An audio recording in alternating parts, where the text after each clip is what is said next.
because 20 past 1, and now we're going to be going by NASA times, because we're going to be getting ready for contact, a live contact with the International Space Station and Sunita Williams. Very exciting, and that's going to happen according to very precise times, so please make sure that you're back here by 20 past 1 so that you don't miss that very exciting event. And afterwards, we've got a very, very special guest for you. But I'll leave our colleagues to talk about that in just a bit.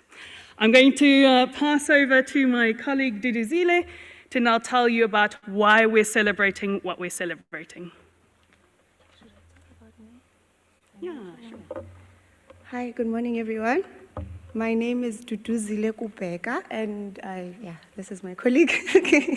So anyway, we are here today celebrating Women's Day. A lot of people were asking if it's only open to women and no men, and we're like, no, everyone needs to come, and we all celebrate women together. The only thing we're doing differently, which I think we should do more often, is we will only be presenting to you women speakers. So there's not a single man who will address us today, except maybe for the ISS contact who will be linking us to the astronaut. We had no choice. If we could, we would have selected a woman. But anyway, today is a special day in South Africa. And the reason we are having even this event is because it is a national public holiday, right, where we are celebrating Women's Day. What's the history there? So in 1956, on this day, over 20,000 women marched to the union buildings, marching against the past laws which were enforcing segregation, more especially amongst black women in the country. So we've come a long way. We are in the year 2024, and you can have an event where you are just addressed by women, where you can now have women participate in careers like astronomy and space sciences and the engineerings. And really, all of them, you can name them, women are in those fields, which is something they could not do those many years ago. So this is something we do need to teach the younger generation so they know and understand why this is so important for us. For people like me, having women who do such amazing careers was so rare growing up. And it's so beautiful now that the young ones get to really engage and identify and see themselves in all the amazing women we have around us. And we have a lot of them around the room. Even as you walk around the exhibition area later, please do engage with lots of them. They are doing pretty amazing stuff, and we are equally capable. So it's not about your gender, really. We are all equally capable as long as you apply yourself. You can do whatever you need to do. So I hope all the little girls are listening and get to understand that. And that brings us to an important point of knowing that representation matters and representation is important. And may we always consider that in everything that we do. And we got lucky today. The astronaut on board, Suni Williams, is a woman. So go girls. And Sally mentioned our other special speaker. We got really, really lucky this GA. We have the very first Black woman in space, May Jemison, Dr. May Jemison, who will be addressing us later this afternoon, just before the connection with the ISS, and she'll do the Q&A after that. So that's really, really cool. That's like, I can't believe I'll be in the same room as Dr. May Jemison. She's literally, she took the leap for all of us, and in her we identify. In her, a lot of women got to see that it's possible even for them too, and we are doing it today. So I really hope you enjoy everything that we have planned for you, and I hope you get to learn and enjoy yourselves. And yeah, we'll get started now. We will start off with a science show. I don't see Debucho. We have Debucho Habedi. Oh, we have our scientist, Debucho Habedi, who will do a science show. So please engage, participate. She has cool prizes at the end of this. Okay, Debucho, you may come on stage.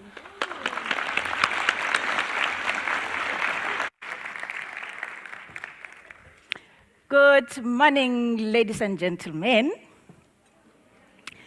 And how are you this morning? Hi, your good doesn't sound good, you know. Your good is like you are still sleeping. Ah, good. Okay, as introduced, I am Debucho Habedi, all the way from ArcelorMittal Science Center in KZN. and I'm pleased to be joining this prestigious event and joining you this morning. Okay, let's do this. I'm not an astronomer. Don't ask me anything about astronomy. No, I'm not an astronomer. I'm only doing this, and this I also went on TikTok to find how all this works. So please don't ask me questions. Okay, are you ready? Okay. I have this lid. Maybe you can see this, or those who are closer here can see this. We're going to play this game. And this is called Finder, meaning you have to find where this lid is. Are we ready? Okay? So, where's my lid into this cup? Okay, so please concentrate. Young minds, please concentrate and eventually tell me where this lid is. Are we ready? Okay.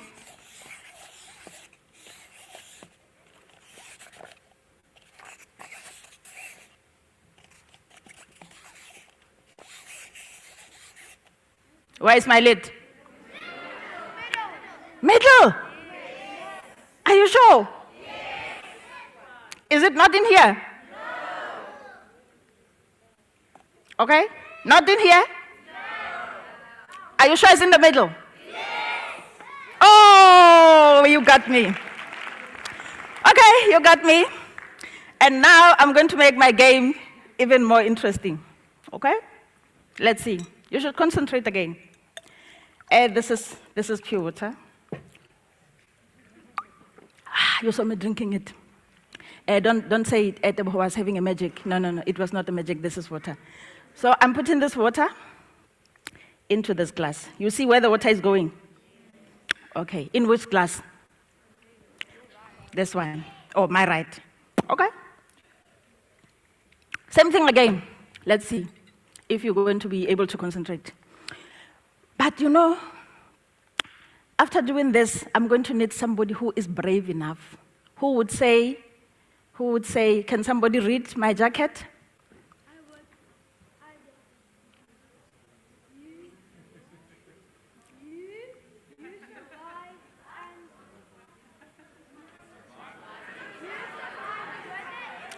Yes, I need somebody bold enough, boys and girls, not parents, who would say, I'm bold, I'll survive whatever is coming.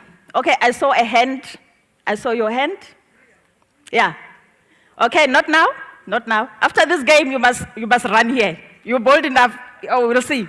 You are going to survive whatever is coming. Okay, are we ready? Okay.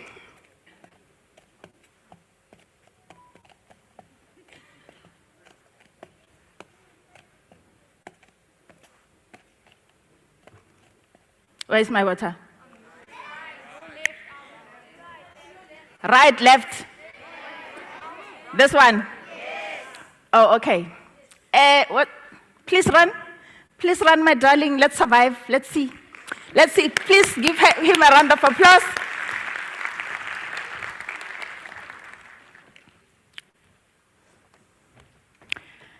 Okay, and what's your name?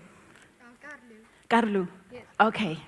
Carlo said, I'm brave enough to survive whatever is coming, okay? You said the water is here? Yes. Okay. You sure the water is not here? Yes. Okay. Excuse me, darling. If ever the water is here, then we'll have a problem, but you will survive. Okay, definitely, the water was not there, okay? Stand here for me. Okay? Hello! You also said it was not in here? Okay. I love that, okay? Let us see. Oh, are you ready? Okay. Then it means we are here. Are you ready? Ready? Ready? Ready? Ready? So, don't tell me. So, where is the water? Where is the water? Thank you so much, darling. Thanks so much. Oh, you know how? Let's hear. So there's something in it, and then it sucks the water in. Wow! And absorbs the water in. Seriously? So there was something in my cup that absorbed the water? Yes. Oh, okay. And you are so right, Miss Kat. You are so right. Do we all know this? Do we all know this? Baby diapers.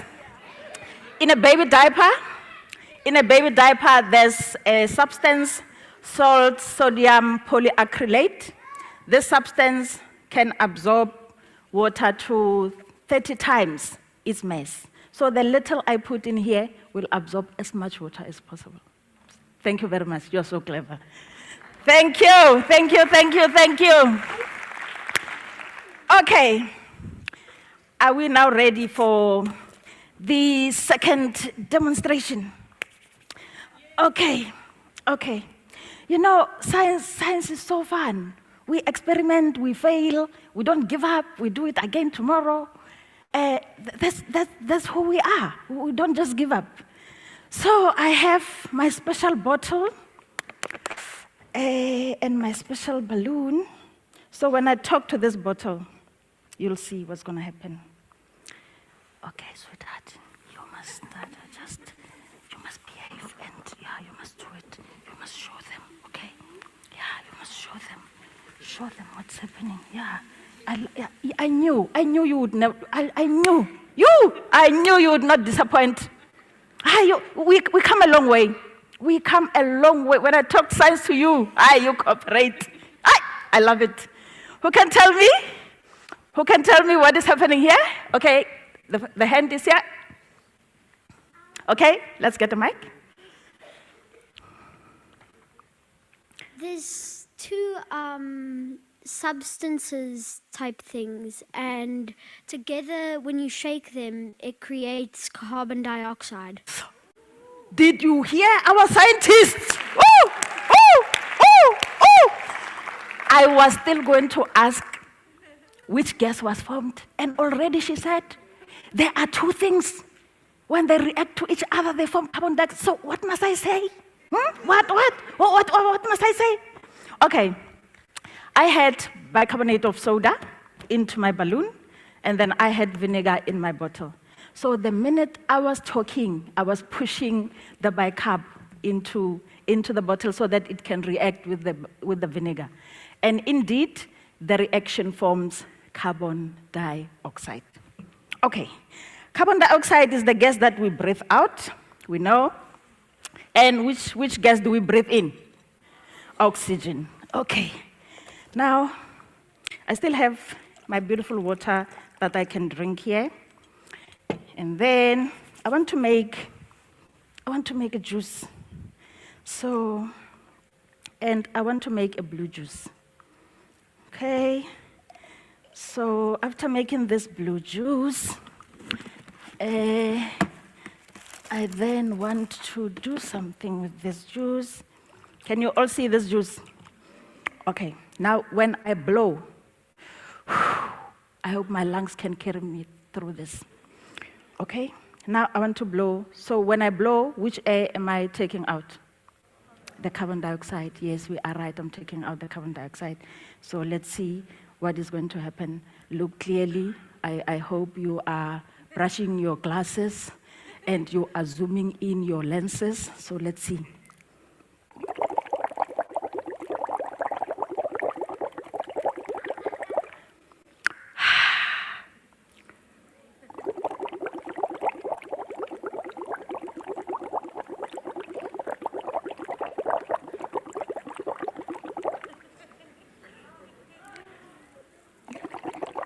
Did you see the color change? Okay, who can explain this? Anyone who knows? Okay, I had a blue juice, but as I blew carbon dioxide into this juice, we are experiencing this yellowish color change. Okay, there's a hand right at the corner.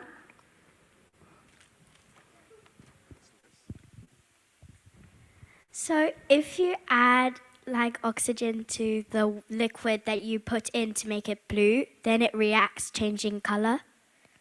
Okay, that's a very good answer, Miss Kat. A very, very good answer. But I just need just a little addition. Just a little one, but bigs up. That's a good one. Anyone else? Anyone else? Okay. I see a hand right at the top. Right at the top, and then,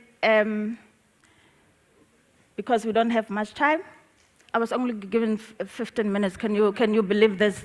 What can I do with 15 minutes? No, 15 minutes is too little. I need to do all these things, and then in 15 minutes, and I still want to engage my audience. Sally, this was not fair. Not fair at all. I needed 30 minutes. I was just wondering, isn't it something like lime water?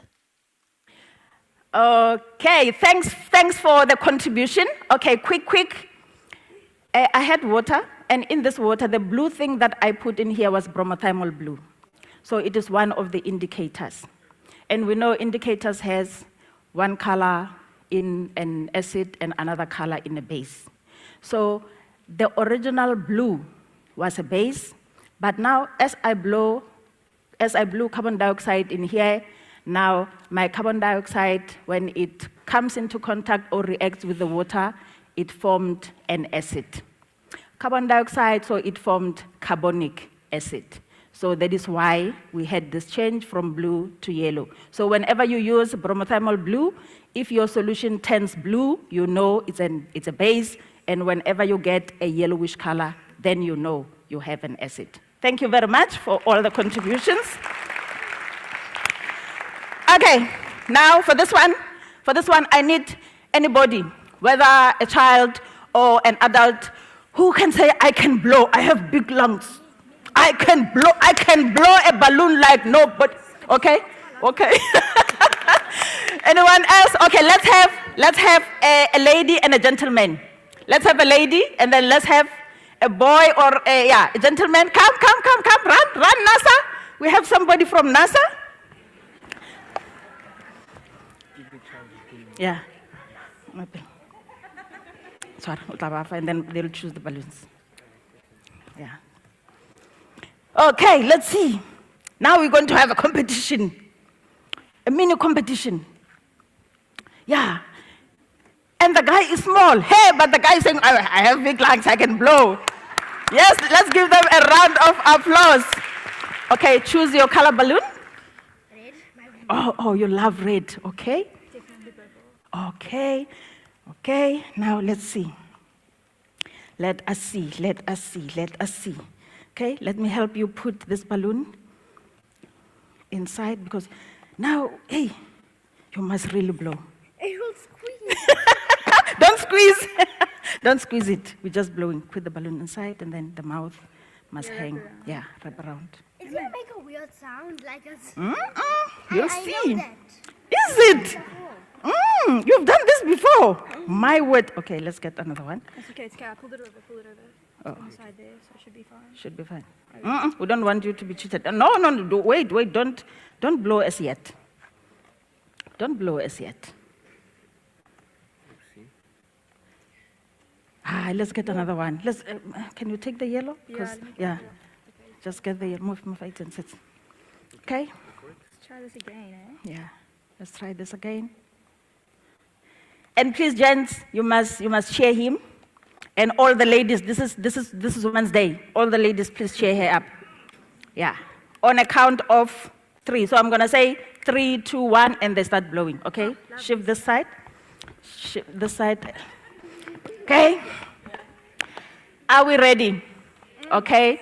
Let's count them up. 3, 2, 1. Blow. Blow so hard. Blow hard. Blow. Blow.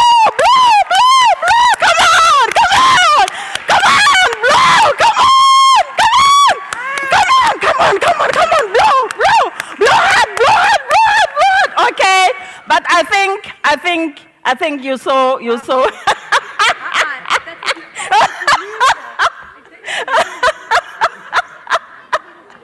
Okay, thank you so much. Thank you so much, my volunteers. Thank you so much. You can be seated.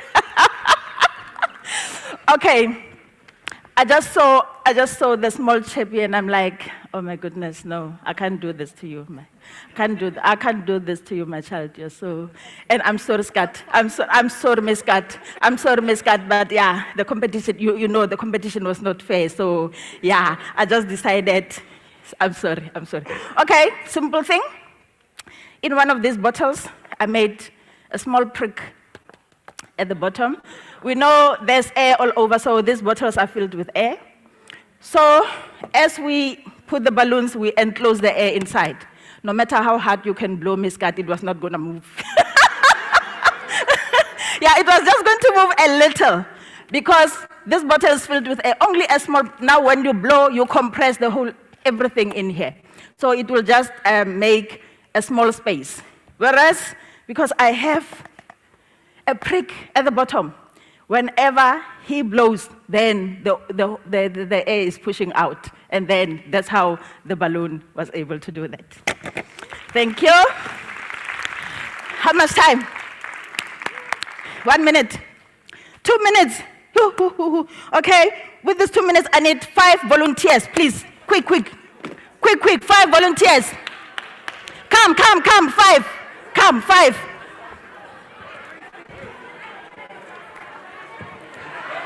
Come, run. Okay, 1, 2, 3, 4, 5. Okay. Okay, please get the 6th one on standby. Come stand here. Come here. Okay, we have 2 minutes, so we have to be very quick. Hold this chart. Hold this chart for me. Hold this one for me. Hold this one. If you know this game, don't say anything, please. Hold this one for me. Okay, now we are going to play a guessing of a birth date. Only the day that somebody was born. Okay, who's our volunteer? Okay, but he must talk to you. He must be talking to you, not to me. Okay, what's your name? Jack. Okay, Jack. You are going to tell him, ne? You must whisper. I shouldn't know. I shouldn't hear. You must whisper the day, only the day that you were born. Whisper that day to him.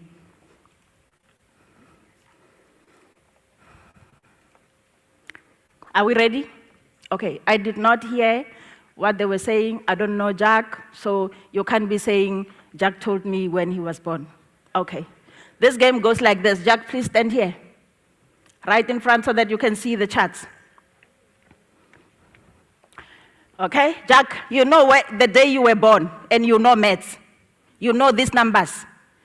Is that day in this chart? Look carefully. The day that you were born, it's not here. Okay, Jack says no, so we flip it like this. Here? Yes. It's day. Are you sure? Yes. Okay, keep it like that. This one? Do you still remember that day? Okay, is it here? No. No, okay. Jack, is it here?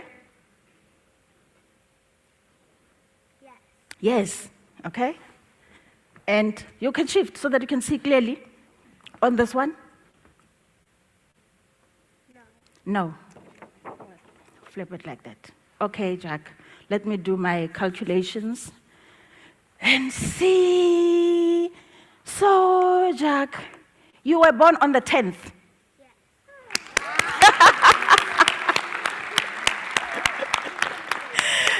Thank you so much, Jack. Okay, simple maths. Let's do this. Okay, let's get any day, any date. We're not coming here. When were you born? 31st. Okay, let's do that.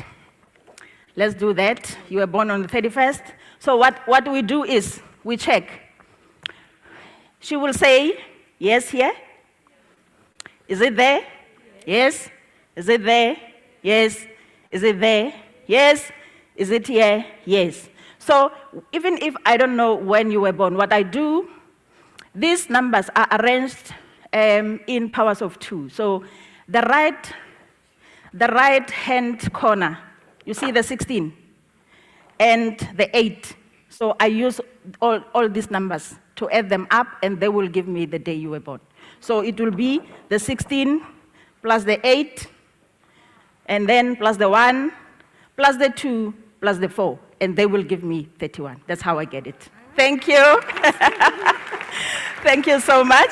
Thank you so much. Okay. Last one. Last. Now we're drinking. Oh, we cannot have a party without a juice. No. That one. That one. I really say no to this. So last one. Oh, let's have a juice, guys. We must have a juice. It's Women's Day. Okay. Let's see who love Sparberry. Who are the fans of Sparberry? Okay, I see a couple of hands. So it's Women's Day, guys. Cheers to all the women and all the gents who supports the women. Let's have a drink. So this is to Sparberry fans. This is to Sparberry fans. Let's all drink Sparberry. Oh, so nice. Oh, cheers to the Sparberry. And then who are like me, who say, I don't like the colors. I keep it simple. I just need clear Sprite. Let's see, Sprite fans. Okay, yeah, I'm also in that. So let's try to dilute this, because we want our Sprite. We don't want the Sparberry. So guys, let's go. Sparberry, you must go. We don't want the Sparberry. We are thirsty, and then we just need to have our Sprite. Big ups. Thank you so much for having me. All what we did here were still acids and bases. So in this, I had sodium hydroxide solution, so you won't see it, because as it dilutes into the water will still be clear. And in this Sparberry jug, I put a little phenolphthalein. You didn't see that, because now a base into phenolphthalein will turn pink. That's why I had a pink color. And in this beautiful bottle, I had vinegar. Vinegar is an acid. You know, neutralization of an acid and a base. So as I pour more vinegar into this, it dies. You see? Yeah, that's what happens. Thank you very much, and thanks for having me. I have to clear this thing. And I'm sorry, guys. I'll be juggling my things quick here, because I have a plane to catch. I told Sally I was not doing this today because I'm going to miss my flight, and they said, no, Teboho. No, you should be here. So guys, thanks for having me. I'm running out. Yes, I think we should just give her a big round of applause. Thank you so much, Teboho. And what an amazing thing to do science communication to people around the world, and it's such an important thing to be able to do and to be able to speak to different people. And what we're going to be talking about next, we're going to be hearing from 3 very, very inspirational astronomers that we have here, delegates, female delegates, who will be telling you a bit about their careers, so how they got into science. And I hope as we listen to them, you take note of what they're saying, and if you want to be an astronomer one day, maybe even an astronaut, then definitely ask questions to them. And when you're in the exhibit hall, ask questions, because that's the most important thing you can do. So we're just going to wait for the science ingredients to go off stage. And no, we can leave the table. And then we're going to get started with our first talk. So maybe if we can bring up the slides of this first speaker. I'm not going to introduce you because their whole talks are going to be about themselves. But I will mention that our first speaker is going to be Narusha Isaacs. So if Narusha could please come up to the stage.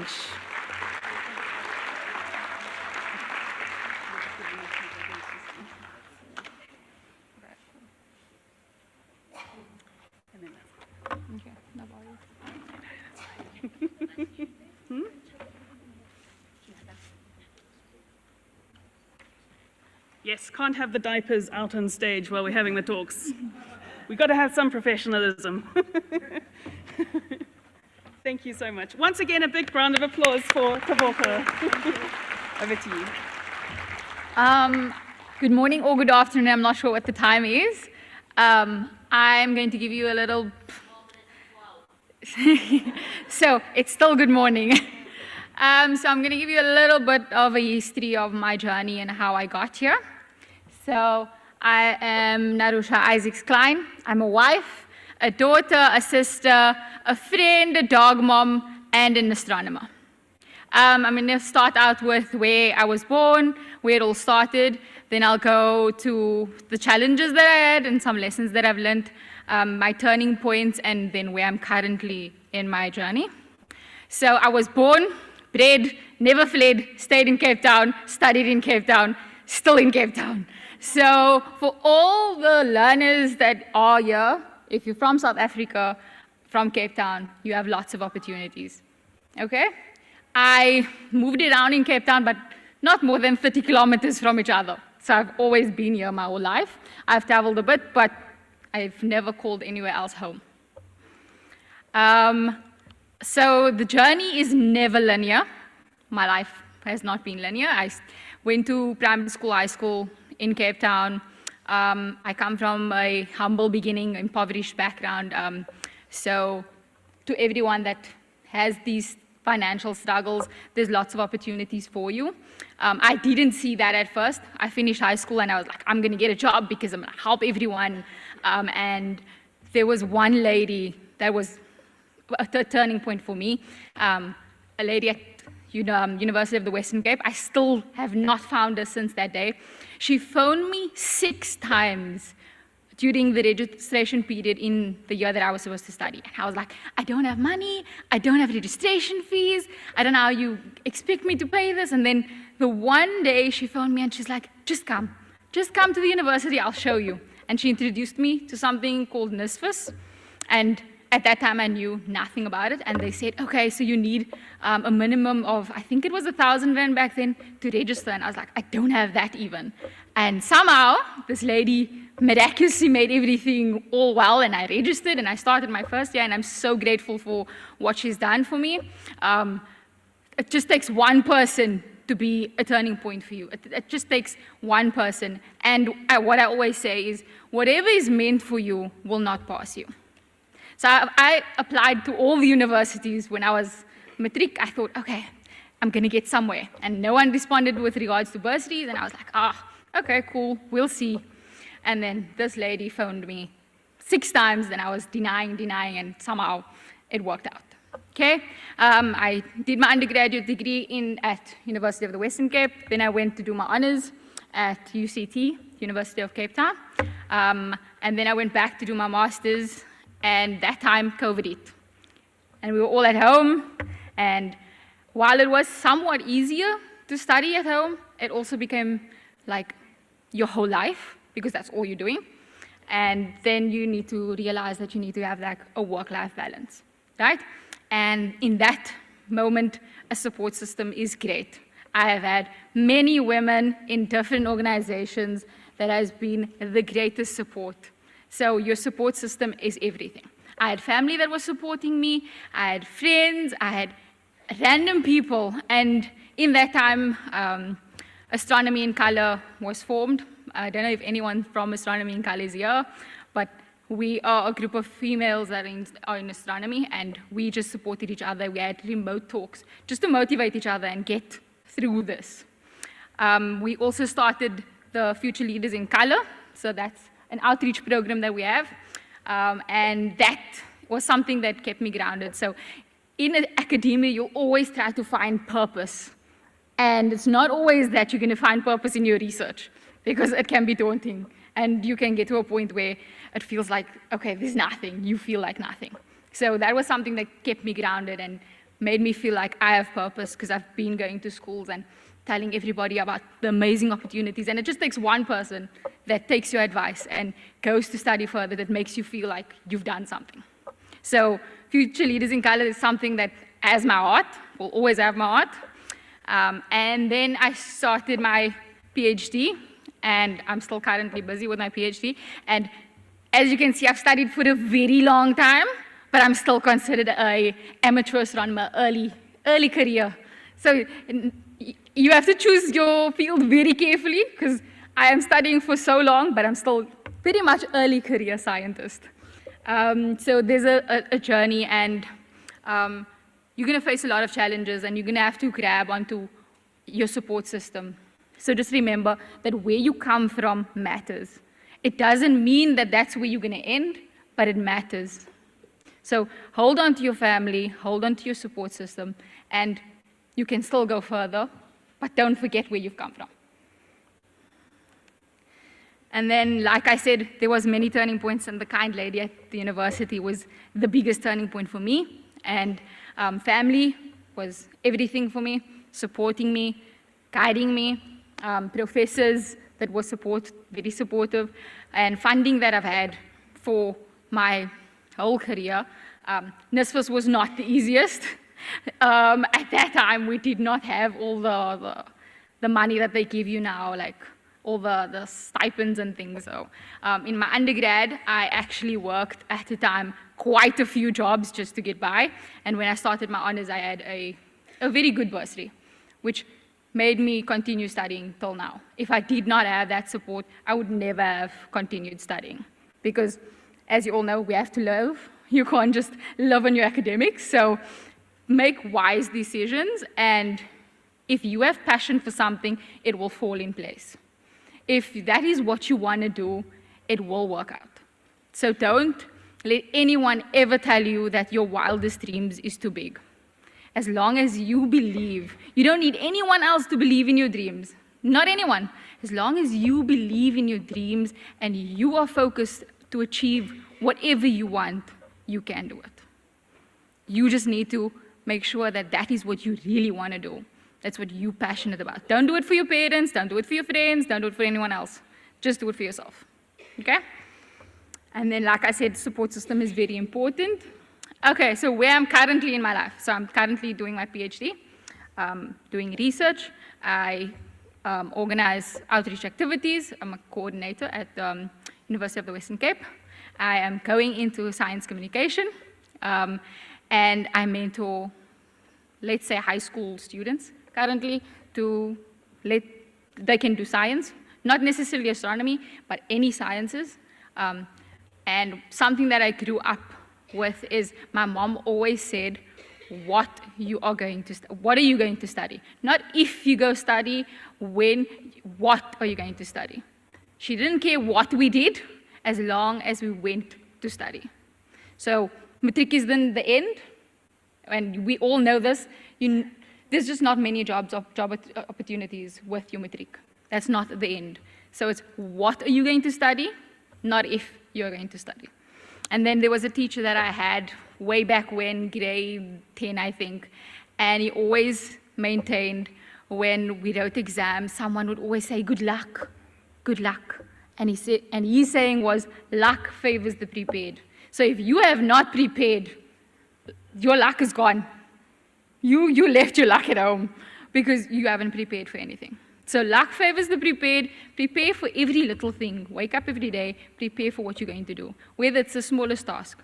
If you're prepared, that's going to make you succeed. Okay, and then looking back, like I said, there was many, many challenges.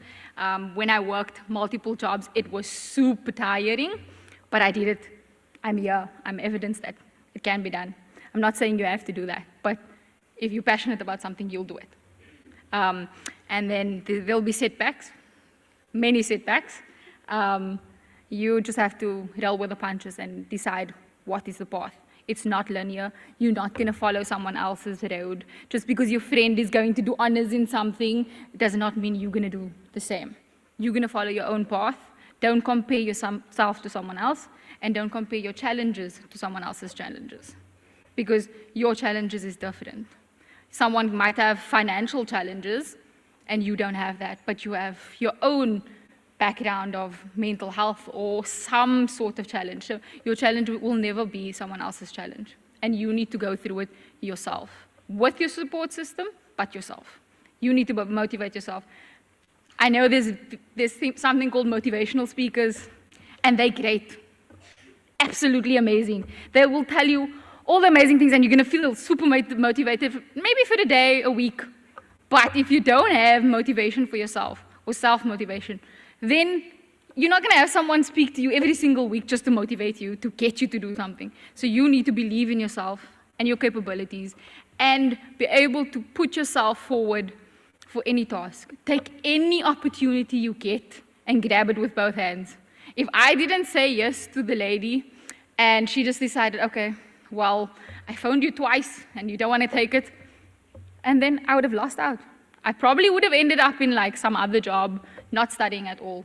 So what I want to say is, when someone phones you with an opportunity, take it with both hands. It's not every day that someone calls you with an opportunity. Most of the time, you have to go out and find your opportunities. If someone gives you an opportunity, whether it be a conference or a workshop or something to gain some sort of experience, take it with both hands. Take any sort of opportunity, take it with both hands. There's lots of opportunities within astronomy in South Africa, specifically up until student phase, like PhD and whatever.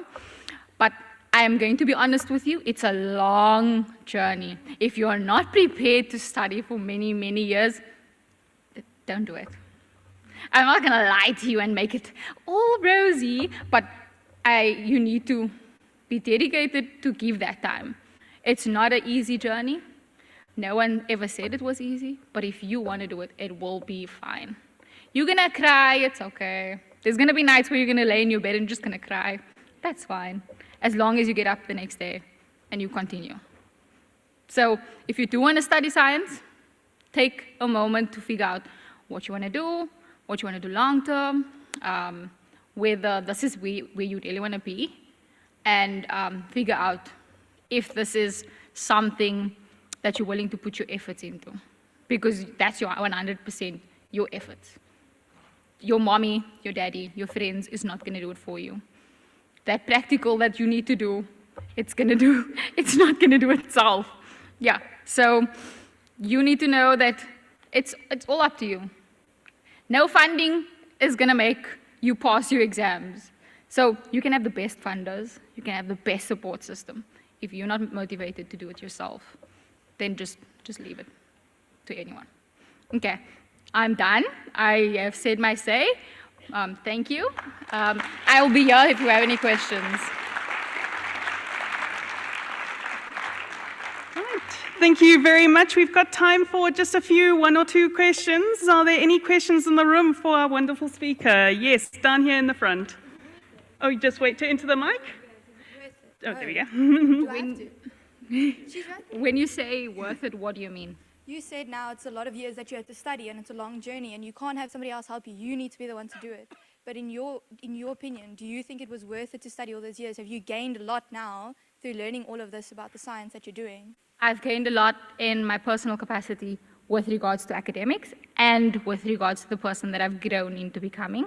I feel like I gained a lot within academics and in a sense of purpose, because I feel like I've motivated many people to do something with their lives rather than just ending in the matric year. So for me, it's worth it in that sense, but worth is very different to different people. And same with success. Success is different for everyone. Like, my success could be being in academia forever and doing research forever, and someone else's success could be stability and having a family. And so success is different, and also worth is different. For me, it's worth it because I've done many, many things with the knowledge that I've gained and the person that I've become. Okay, we have time for one more question. A question at the back there. Yes, there we go, we got there. What made you want to study astronomy? Okay, so I did not take a linear path. I started university as a maths and statistics student, but I didn't find statistics that interesting. Even though statistics is still part of my astronomy journey, I changed over into physics. And then in my final year of my undergraduate degree, I had to now choose which path I would specialize in. My two options was nuclear physics, but for medical research, and the other option was astronomy. And like I say, fate always has its way. That year, UCT did not offer the nuclear physics medical honors that I wanted to do, and then it happened that I ended up in astronomy. But those were my two options, and I ended up in astronomy because, as fate had it, that is the path that I would follow. So ever since then, I don't regret it one bit. But I studied a physics course for my undergrad, and then I had to choose, okay, where am I going to specialize, and what is going to be the most interesting? Thank you. Can we give a big round of applause? Thank you for the very good questions. Thank you for the very good questions, and thank you very much to Narusha Isaacs. Right, we're going to continue on with our very exciting career stories. Our second speaker is one of our organizing committee, and this is Vanessa Moss. Please give a hand for her.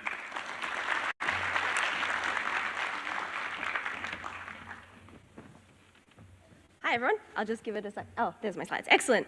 So hello, everyone. It's really nice to be here. And actually, I was exploring as an organizer, I was exploring the venue like long before everyone got here. I was like, oh, this is a cool one. And I didn't think I'd get to stand on here. So this is super exciting. I'm coming from Sydney, Australia. I work for CSIRO, Australia's National Science Agency. I'm an astronomer there. I do a lot of telescope stuff. And what I'm going to talk to you about is a little bit about what it means to be an astronomer, and if you're interested in it, or science in general, what that might look like. So firstly, I called this Exploring the Universe, not being an astronomer, because it's a little bit different. So what do I mean by that? When I was a kid, when someone said astronomy, I thought of one of these images. So this is really cool. Like, this is if you were standing on Mimas, one of Saturn's moons. I thought it'd be really cool. Like, if I was going to go anywhere in the solar system, this is where it would be, because like seeing that in the sky would be pretty cool. And there's other images of this because it's been in space art for a while. There's these little tektites you can get at stores. I had this book called Potions to Pulsars, which was about science. I wonder why stars twinkle. So this was my like younger perception. There was Pumbaa in The Lion King about stars. He was right. And also I had this telescope I got for my birthday. Actually, I still have this, and I really need to throw it out, but I haven't been able to yet. So this was my younger self's view of astronomy. And I also like dinosaurs, so there's probably a parallel universe where dinosaurs were the thing. But now, actually, as I've grown, as I've become like an astronomy student, a science student, and an astronomer at CSIRO, actually science is a lot broader than that, and astronomy and the kind of opportunities that science opens up, they're so diverse. I could tell you a story about each of these images, but the idea here is just to give you a sense of, it's a really broad and important field, and it's so cool, and I hope some of you will be part of that in the future. Clicky, did I click? So what does it mean? What do you need to be an explorer of the universe? What kind of skills? It's not a PhD in astronomy. It's actually simpler than that. It's curiosity. So the ability to ask questions about the world and look around the world and be curious, so wanting to know more. Sense of adventure, because why would we do it if it wasn't fun, right? Investigative skills, so it's there's a lot of parallels between science and being a detective, I think, trying to understand things, trying to piece the puzzles together. You need to be good at keeping records, because at some point someone's going to ask you what you did and why you think the conclusions you drew are correct. You need to see the big picture. It's very easy in science sometimes to get lost in the details. Over time, we've specialized more and more, and we've gone deeper and deeper, but the big picture is how we learn how everything connects together. So the big picture is really important. You have to be critical. It's really easy to get connected to a theory or a hypothesis or believe that the path you're going down is correct, but the biggest part of science is being able to step back from that and say, oh, well, actually, maybe the thing I thought for 10 years might not be correct because the data says otherwise. So that's a really important part too. And like I said, curiosity, asking questions and being able to question yourself, your others, and the world around you. So what do astronomers do in their everyday job? What do I do as part of my role? I'm an observational astronomer, so depending on who you ask, and hopefully you'll get the chance in person and online to ask people here, but I'm observational, so that means I use telescopes, I use data, I work with a lot of telescopes. These are a selection of telescopes that I've not necessarily worked with directly, but used the data from. I've actually visited a lot of them and worked with people there. There's probably a lot of people around this conference venue that represent all of these different telescopes. So, and this is just a selection of all the telescopes worldwide, which is really cool. They do all kinds of different frequencies. I'm a radio astronomer, so that's why you see a lot of things that look like dishes. But yeah, there's a lot of different kinds of telescopes that help us understand the universe. Sometimes we visit telescopes, but that's increasingly like not always necessary, right? Because technology means we can go around the world not always having to leave the place we're in. And if you're working with Hubble, they don't really let you visit that very easily. But yeah, so this is in the Netherlands. This is not what you expect probably when you think of a telescope, but this is a really cool telescope that spans all across Europe. It's really quite large. This is in California. This is Owens Valley Radio Observatory, and they've been doing a lot of really cool experiments over time. I was visiting there because we're collaborating with them to look at a really big telescope they're gonna build next. And sometimes actually we can go virtually these days. So I spent a lot of my time looking at how we can do things online, how technology can help us have better interactions, and bring experiences that otherwise might not be accessible to people. We developed code. I was coding literally before this session. I was running Python code, but anyway. So this is, don't judge me, the people who do know Python, and also it's not always Python. But this code actually produces this image, assuming you have the data. So code is so cool, and you might not, this might be cool, but actually, does anyone know this movie? Yeah? Yeah, it was great, right? I love this movie. I don't know, it had different names. Was it Zootopia here? Okay, it was Zootropolis in the UK and Zootopia in Australia. Anyway, so Zootopia, I thought it was really cool, really liked the movie, was doing some coding things, and well, actually, I wasn't doing coding. I was like, I posted online, does anyone want this cool license I made? Because they gave these out to journalists, but not to everyone. So I made a template, and I was like, just giving them to people if they wanted them.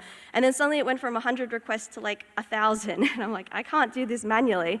So I used Python code, the same sort of skills that I developed from science and astronomy, to build all of this infrastructure. And that got bigger and bigger. And like it got to 5,000 licenses. People all around the world were requesting them. And so one of the really cool things that came out of that was that I was actually in contact with Disney. I was able to visit Disney when I was there yeah, it was really cool. And that's a statue that was inside Disney Studios. I don't know if it's still there. And that was drawn by one of the directors of the film to kind of, I guess, convey to people, who see this, that actually the sort of skills you develop in science, they don't necessarily take you to science or to astronomy directly, but they can actually really make an impact on the world, and they're really important. So yeah, that was and very cool. So what else do we do? We write papers. I haven't written papers for a while. Emily, my student over there, does the writing. But yeah, so this was my first paper I ever wrote. That object there, that's the ice cream bubble. We called it the ice cream bubble because it kind of looks like an ice cream cone, I don't know. But anyway, we didn't call it that in the paper, I think. But that was the first paper. So we try to write papers because this is how we communicate what we do. We try to read papers. This was the last paper I read. If you want to ask me about that, you can. But yeah, reading and understanding what's going on in the world of astronomy and academia is really important. We chat to others, so like here at this venue, here at this sort of conference, but increasingly we chat globally and distributed because technology enables us to do so. We present results. We present results at conferences and other symposia and workshops. And again, the same sort of opportunities are opening up online. So I'm personally really excited about, there's online people watching right now, about what opens up when we actually go beyond the room and we aren't limited by the physical walls. I think so many more opportunities become possible. We do outreach, so most astronomers really love communicating and bringing back some of that love and passion for astronomy to the world. This was when I worked at Sydney Observatory as a guide. This was trying to show how many kids did it take to hold up a spectrum of the whole universe from our ASCAP radio telescope. It was 9. And so this is a spectrum spanning billions of years of universe evolution, and we were using it to try and find gas in galaxies far, far away. So that was that. And actually one of the most recent things we did in outreach was we brought speakers who were working in science for public good into virtual reality so that they could also share their work there. One of the things I do a lot now, this is not for everyone, but automate. So what's the role of the human in the future? What are the things that we are really good at, and what is things that we can trust to automation and code? I'm going to say AI, but it's a bit of a buzzword. But automation, what can so we have more time to do the fun stuff. What can we trust to computers to handle the rest? So this is a picture of, so the color code here is all of the different pointings from the code that I wrote to schedule ASCAP. So I said to it, what would you do to map the sky? I didn't say to it, I didn't talk to it, but I ran the code. And that's what it delivered for that. So I do a lot of automation now. And I think this is true across astronomy. And I think another important thing is we try to change things. So we ultimately, a lot of people in astronomy, it's bigger than just astronomy, it's bigger than just science. We want to make the world better as a result of whatever things we're doing, whatever aspects we go into. And so one of the groups I lead is the Future of Meetings, and this is really about bringing technology and showing what technology can do that goes beyond what we can do physically. So this was a conference photo from the International Conference for Women in Physics. This was bringing women physicists from all around the world who couldn't travel at the time. It was during COVID, but this isn't just true of pandemics, but actually bringing them all together to talk about all of the challenges and successes in physics at all these different countries. And one of the really cool things about being here is working with everyone locally and meeting them for the first time and being part of the General Assembly, because I think, especially here, it's really like, it's been this astronomy for a better world vibe. And so that's been really awesome. So what is the path to, so hopefully maybe you're thinking, okay, I'm not scared of astronomy yet, maybe I want to do science or astronomy, so what does that look like? It's Women's Day, so I want to mention one of the really cool historical women figures that you might not know about. This is Ruby Payne-Scott. She was the first female radio astronomer. Fortunately for us, what it took for her to become an astronomer is much different now. She lived in a time where, if you were married, you couldn't be an astronomer, or you couldn't be in science. If you had kids, you couldn't. Actually, even as a woman, you couldn't. So she only snuck into the system because of the war, because of jobs opening up, because radar needed people, and that was not even that long ago. So things have really changed. There are still challenges, but fortunately, the kind of path that she trailblazed is a different path than we need to follow today. And she was so interesting at the time that this is an excerpt from the security intelligence report that they had on her, because she was very communist, she was pro equality. And anyway, I just love the quote at the end, which is, "I would not put anything beyond her." So I think that's a pretty good testament to the kind of astronomer she was. But like I said, it's a lot easier now. There are still challenges, as pointed out. But one of the key things, if you want to study astronomy, is to take science. So science, STEM, I know this is probably a key theme across wherever you go. But science, technology, engineering, and maths, these are core to our future, they're core to our society. And even if you don't become an astronomer or an astronaut or a scientist, those skills apply to every single field. It's everything that we're doing needs those skills. And so if you are interested in astronomy, if you want to, I think, make the world a better place and help secure our future and where we're going, then studying science is really key to that. And since also it's Women's Day, I've been really fortunate to have a lot of women role models who have changed my career. Honestly, yeah, I definitely wouldn't be here. It's always been about people. There are so many interesting questions in the world. There are so many things you could do. It could be anything. And so people have really shaped my path more than a love of black holes. Black holes are cool, but are you working with interesting people? Are you solving problems? Are you making the world better? And so here, we have Anne was one of the first people I met in astronomy, and she was one of my first supervisors on an undergrad project. Elaine was my supervisor for my first postdoc. Tara was a supervisor for honors, and Naomi and Tara were both my PhD supervisors. And my mom, who from the very beginning, and I know parents are so key in this, so parents really shape what their kids, you have to expose to many opportunities, know what's possible, and just really convey a sense that whatever society tells you, it's not necessarily true. We have to spend our lives challenging that. So so parents play a really key role in encouraging people to go beyond what may seem like it's possible. So is it a good career path? I think, as pointed out, there's a lot of challenges. But I think overall that studying science, studying astronomy, and ambition to become an astronomer it can lead to very good things, and it is a really important skill set. There isn't a silver bullet path because a lot of people, once they're permanent, they stay in those roles for a long time, and because PhDs are only 3 years, if you do the math, then not everyone who does a PhD becomes an astronomer. You can become connected to astronomy in different ways. We have people going, I'm a bit more in operations now. You can go into policy, you can go into communication, so there's a lot of different paths that aren't just pure research, but it is still challenging.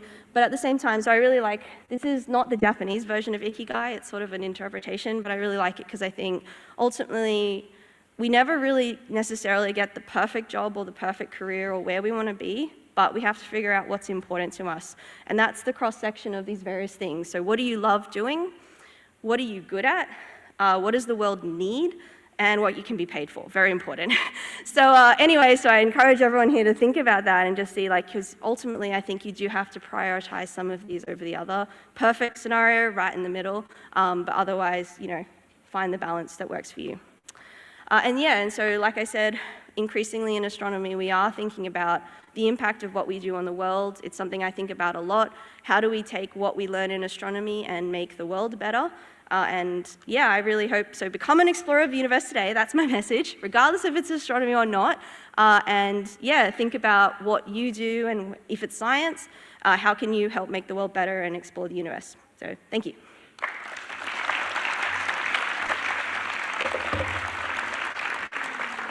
Thank you very much, Vanessa. Now, are there any questions in the audience? Anyone? Yes, we've got a question right here.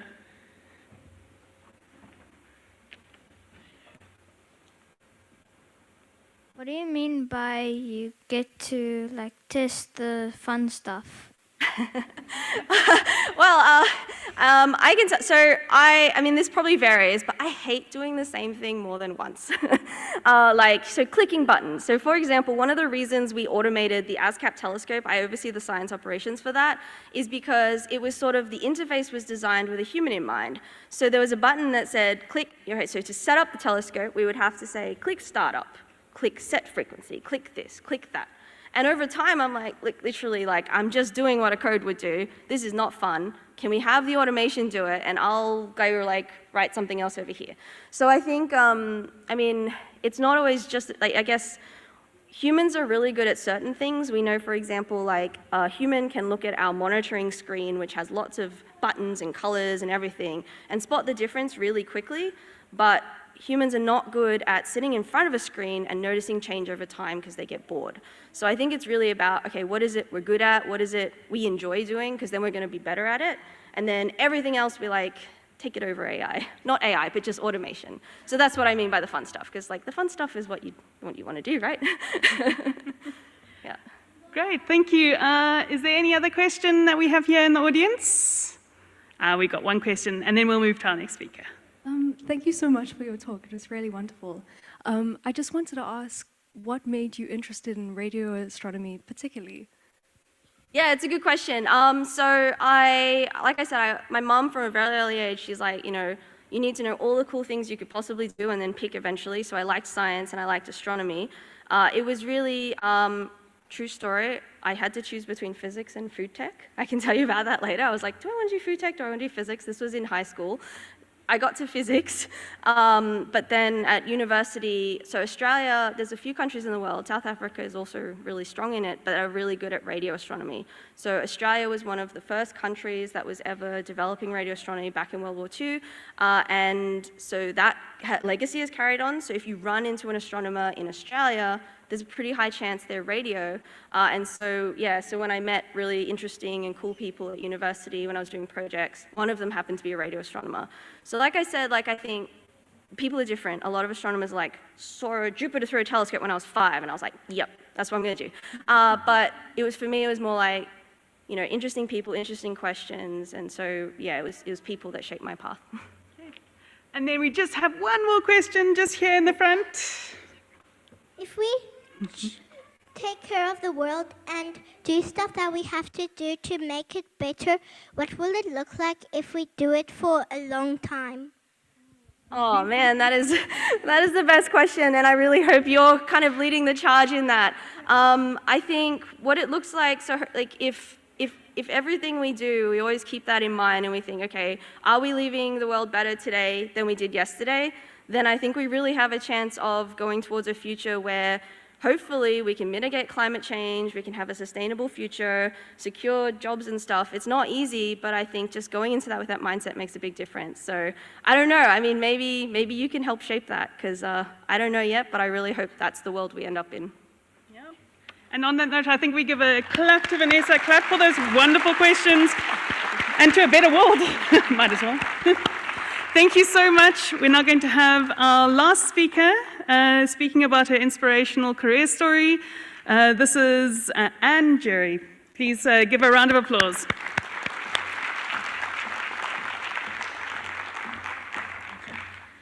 Hello, everyone. I'm really excited to be here and happy to see all of you. So my name is Anjeri. I'm a postdoc at Newcastle University and also a L'Oreal UNESCO Fellow 2024. And when I say postdoc for the young ones here, it means the next step after your PhD. And first and foremost, I'd like to thank the organizers of this session for giving me an opportunity to not only share my journey as an early career researcher from Africa, but also hopefully inspire the next generation of young women and girls and even boys in science across Africa. So I'll get started. Okay. So meet Anne, the scientist. And I just forgot to say that I'm Kenyan, so I come from Nairobi, but at the moment based in the UK. So what do? I study black holes. What are black holes? So black holes are two words that really conjure up these creativity, curiosity, fantasies, and we all want to understand what black holes are. And they've been nicely depicted in these top films from Hollywood. And if you've not had a chance to watch any of these films, I really recommend that take this weekend and at least watch one of these films. So what are black holes and how are black holes formed? So black holes are formed when massive stars explode, die, and then collapse onto themselves. And this creates a situation whereby we have lots of mass that are trapped in a very small volume, small area, and this results into a very strong gravitational pull, meaning that nothing can escape from these surfaces. So I just want to show you, that's the star collapsing onto itself. You can see as it dies, you have an increase in gravity, and therefore that means it's very difficult to detect these black holes and takes a lot of effort to detect them and to study them. But then again, why are we interested in black holes? Why are we studying black holes? Why am I studying black holes? Remember that we're all made up of stardust, we are carbon. And since time immemorial, we want to understand where did we come from. I think one of the greatest mystery for us humans is trying to understand or know where we came from and where it all began. So, just giving you that quote from Carl Sagan.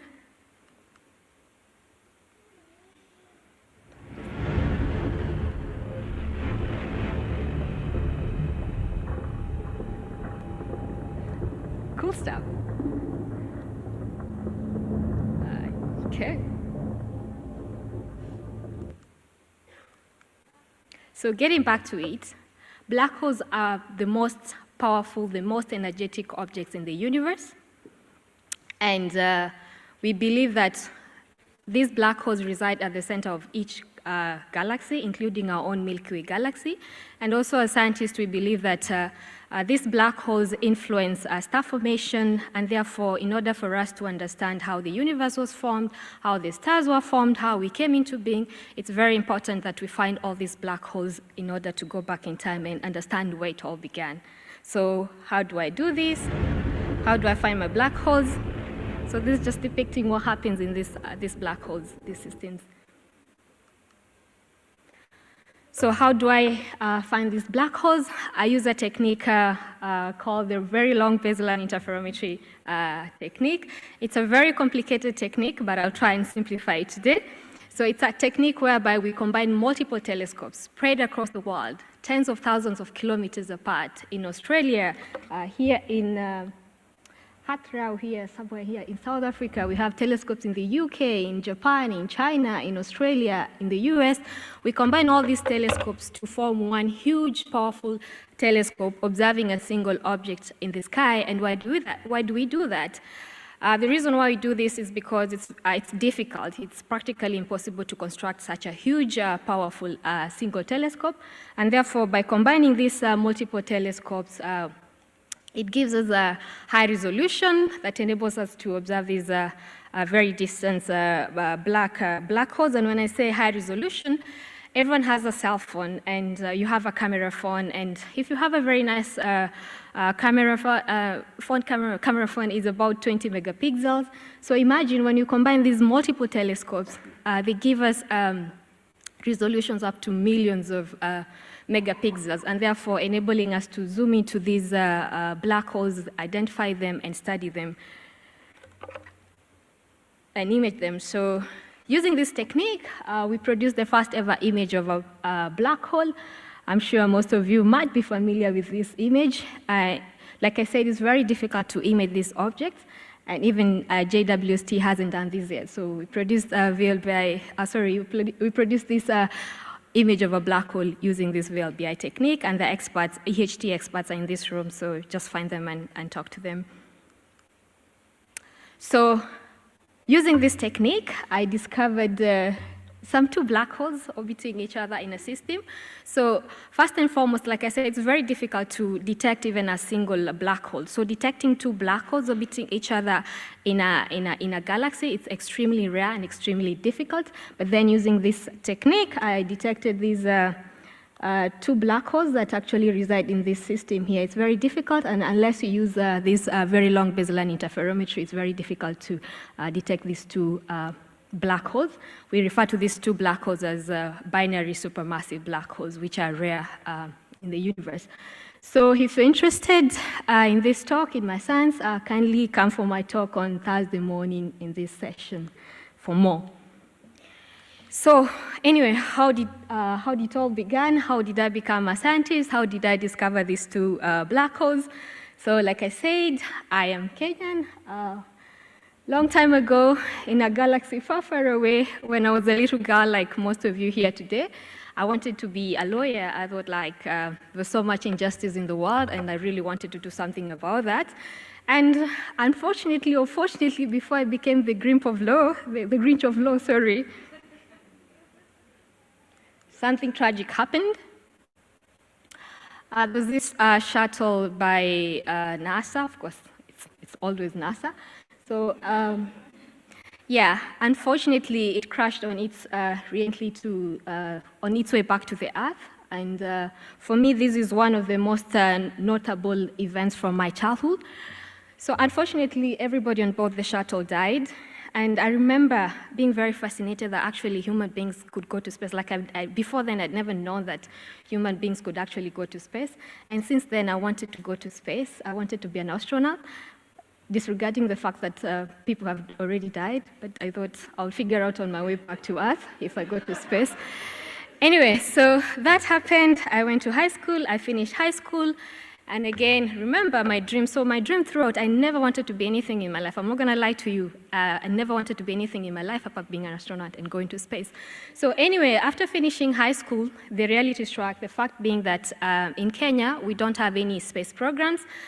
And now I couldn't be an astronaut because now what do I do? So I remember just before I enrolled for university, I saw a new course that was launched at the University of Nairobi. That is a Bachelor's of Science in Astronomy and Astrophysics, started by Professor Baki. I think he's somewhere around here.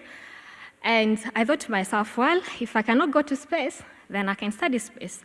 And that's how I enrolled for this BSc in Astronomy and Astrophysics.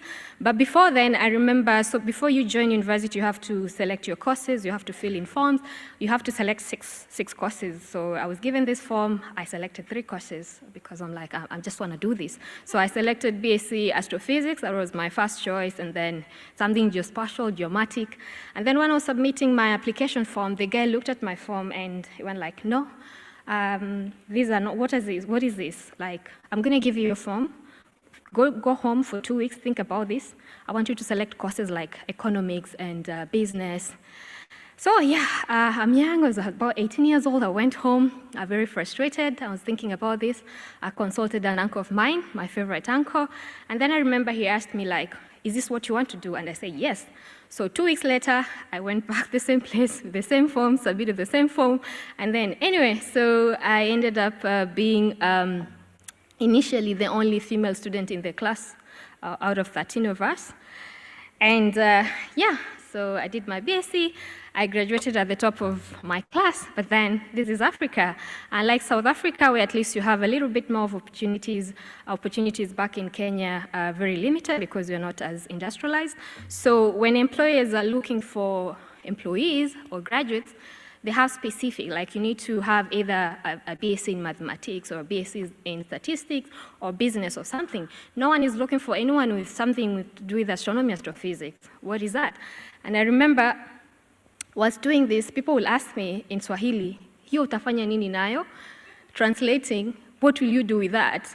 So anyway, I finished. No one is looking for anyone with a BSc in astronomy and astrophysics, and it was very demoralizing because nobody is concerned with giving you a chance and probably thinking you might be a brilliant student. Anyway, I also wanted to do my postgraduate studies immediately, but again, there are no opportunities to do either a master's or PhD back then. And I remember I interned for the government for 1 year with no pay and no possibility of sort of employment afterwards. And at some point, I considered changing my career from astronomy, and I think I enrolled for a master's in environment and climate change. I thought that's where I'm going to get employment. But then I got a scholarship to go back to the University of Nairobi, a scholarship to do nuclear physics. And then as I was doing this coursework, a new program came into play, that is the development in Africa with radio astronomy, and I was among the first cohort of DARA students. So yeah, I enrolled for DARA. I came here to South Africa where I did my MSc project at the Hartbeespoort Radio Astronomy Observatory under the supervision of Dr. Alet David, who is here. And also just like to acknowledge that I received, for this MSc project, I received some funding from the NRF, so thank you very much NRF, and of course DARA. And then afterwards, after I finished my MSc, I got 2 PhD scholarship offers, one from Serao, again, thank you Serao, and one from DARA. So for the DARA one, I had the opportunity to go to the University of Manchester, and of course I selected DARA, and then I did my PhD at the Jore Bank Center for Astrophysics at the University of Manchester, and now I am a postdoc at Newcastle University, still doing the same kind of cool stuff. And then, yeah, I would like to highlight that early this year, I won, or I was awarded the L'Oreal UNESCO Fellow for Women in Science.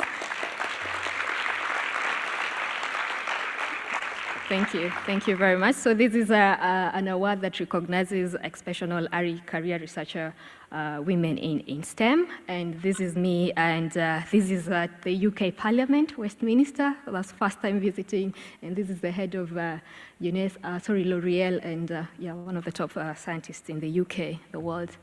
Okay.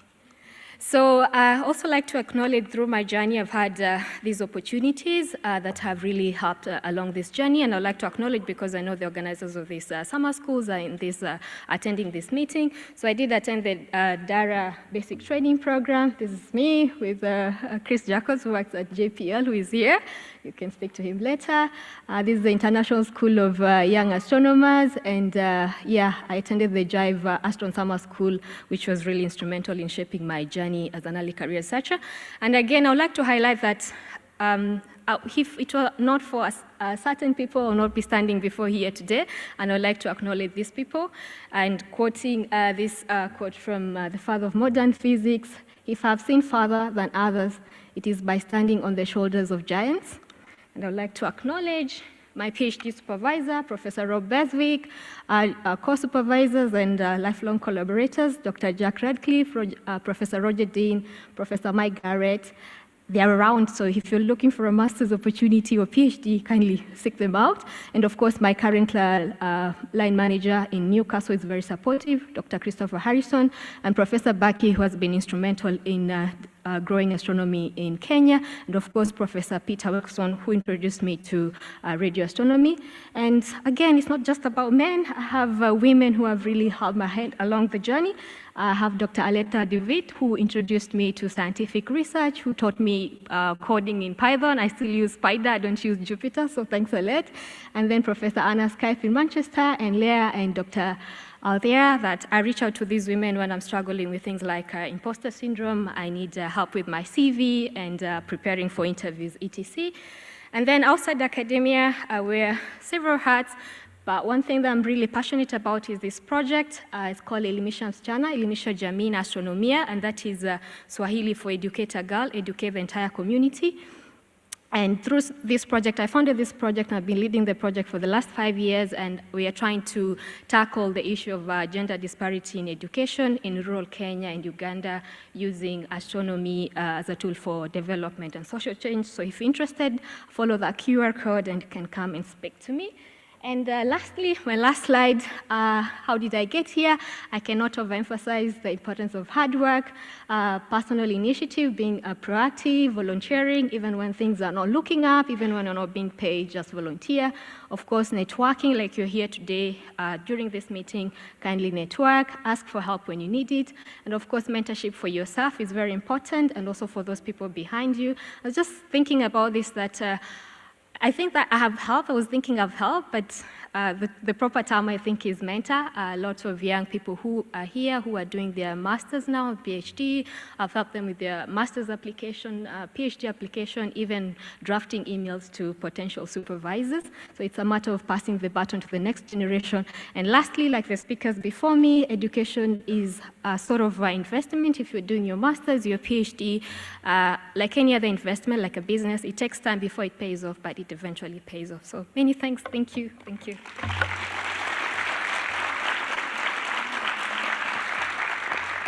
Wow, some really, really inspirational things, and I still find black holes like super cool. So some really, really, really cool work that you're working on, and thank you for the inspiration. So we have time for just 1 or 2 questions. Oh, we've got lots of questions. I saw that one in the middle. Go up first. Oh, okay, we've got someone standing up. Okay, we're going to have to go for the one standing up, but we'll oh, just wait for the mic for the online participants, please. The speakers will be here, so if you'd also like to ask some questions during the break after, that's also fine. Yeah. Hi, thank you.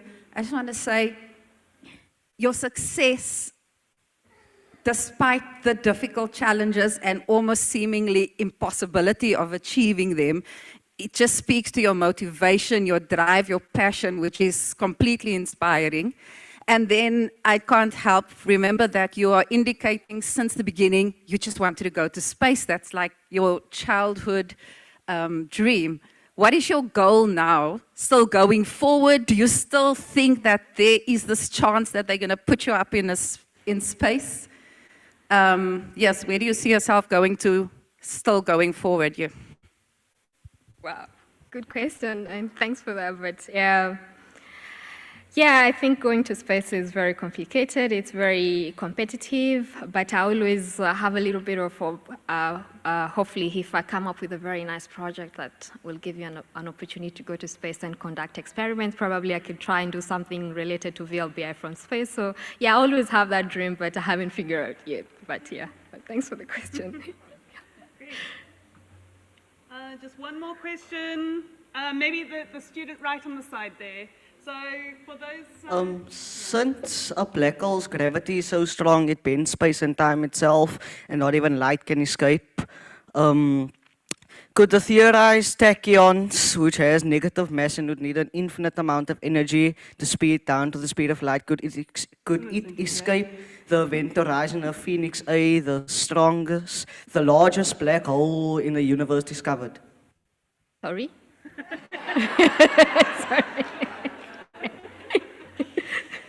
Sorry, I didn't get your question. Maybe we can discuss this? Yeah, sorry. Thank you. Sorry. Yeah, I'll come find you. Maybe, yeah? Yes? I have a question. So I think on Monday, I was on TikTok, and then I saw a video about black holes. And the guy there said that, made an example and said that if you put the most, your enemy inside a black hole, they will fade, and then time will stop. So I was asking, my question is that, is it true that, is it true? Yeah, if you put your enemy in a black hole, they will fail. You'll never see them again. So that's...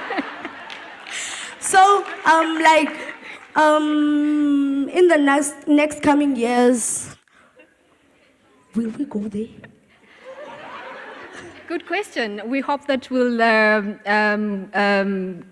build telescopes that can withstand that gravity. It's very difficult, but hopefully, maybe in 100 years' time, we could go there. It's possible. It's not dangerous.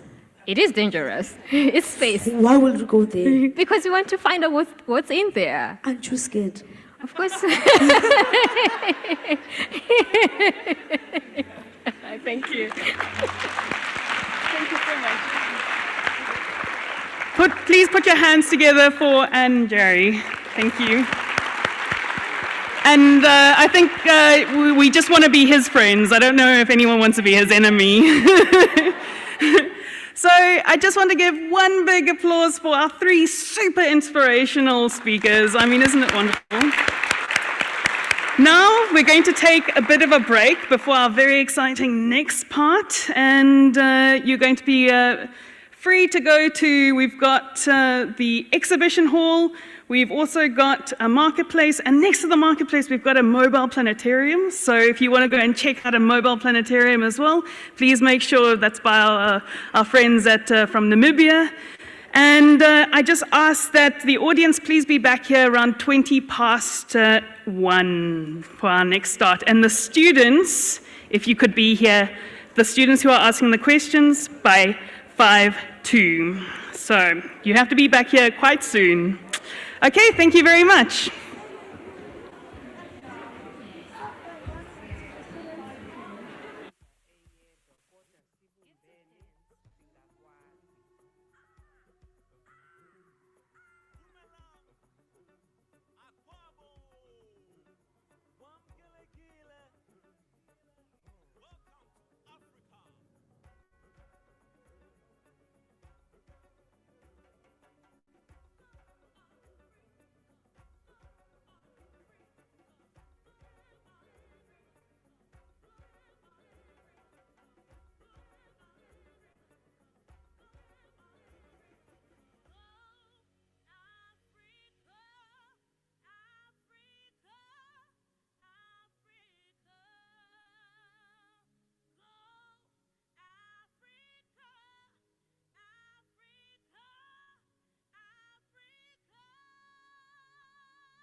Hello, everybody.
Okay, I should be able to hear you.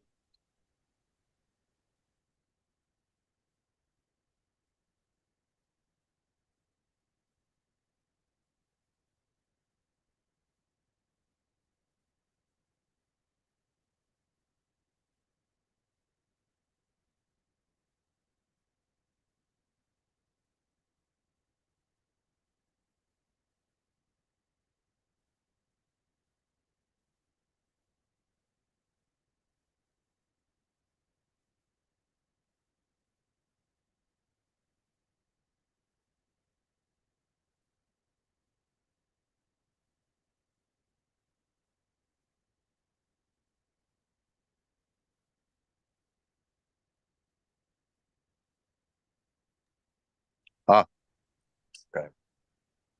Hi, Frank. This is Ram. Just wanted to give you the final list of the VIPs. Are we offline from the? Yes. I'm just Only Zoom can hear you. Yeah, only you can hear me. Okay. Go ahead. So the list is Dr. May Jemison, Yes. then Dr. C.N. Proctor, Yeah. and then the Consul General of the U.S. Embassy in Cape Town, Alison. Sorry, I can't see this name. Hey, Ram. Probably the best thing is if you could email that to me, it would be better. Yeah. Okay. I'll do it right away. Okay. right. Just email it to me, and we'll work from there. Okay, we'll do now. I just need that information to share. But He's thank going to you. email it to you now, Frank, in a second. Okay, fantastic. Okay, thanks. All right, we're going to go live again, so we're going to mute on my end. Okay, all right.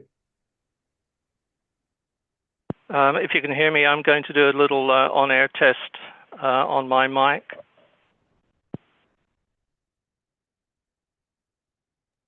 Go ahead. And I'm going to take this opportunity to ask for a voice check. This is Will. This is VK. This is VK6 Mike Juliet test 1 2 1 2. VK6 Mike Juliet.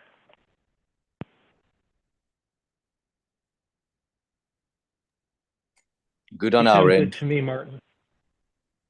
Okay, it might be a little bit too much here locally. Okay, I think we're good.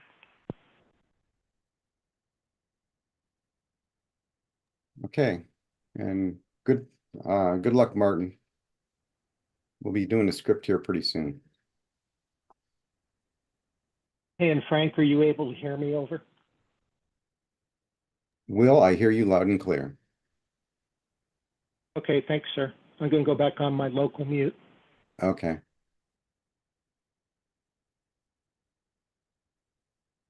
Yeah, so we're all good here. We're ready to go. Fantastic. And you said 5337, is that what you said, Martin? Yep, 5337. Okay. My system rounds up, so it looks like it's on target.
Jemison, she is the first female black astronaut to go into space.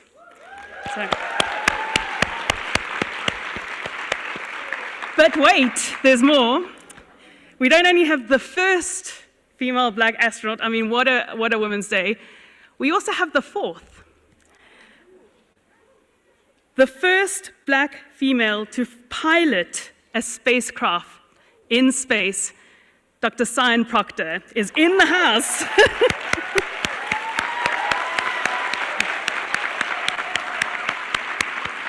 I mean, what a special occasion. Not one, but two but 3 astronauts, as we'll hear from later on the spacecraft itself. But we'll get to that just now. And then last but not least, we've also got the US Consul General of Cape Town, Alison Arrayas, please. Thank you.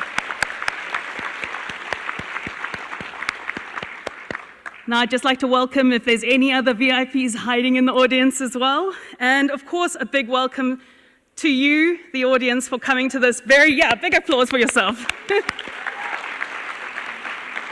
So we're going to start in 1 minute with switching over to Aris, who will be taking us through the whole process up until our 10-minute contact with the ISS.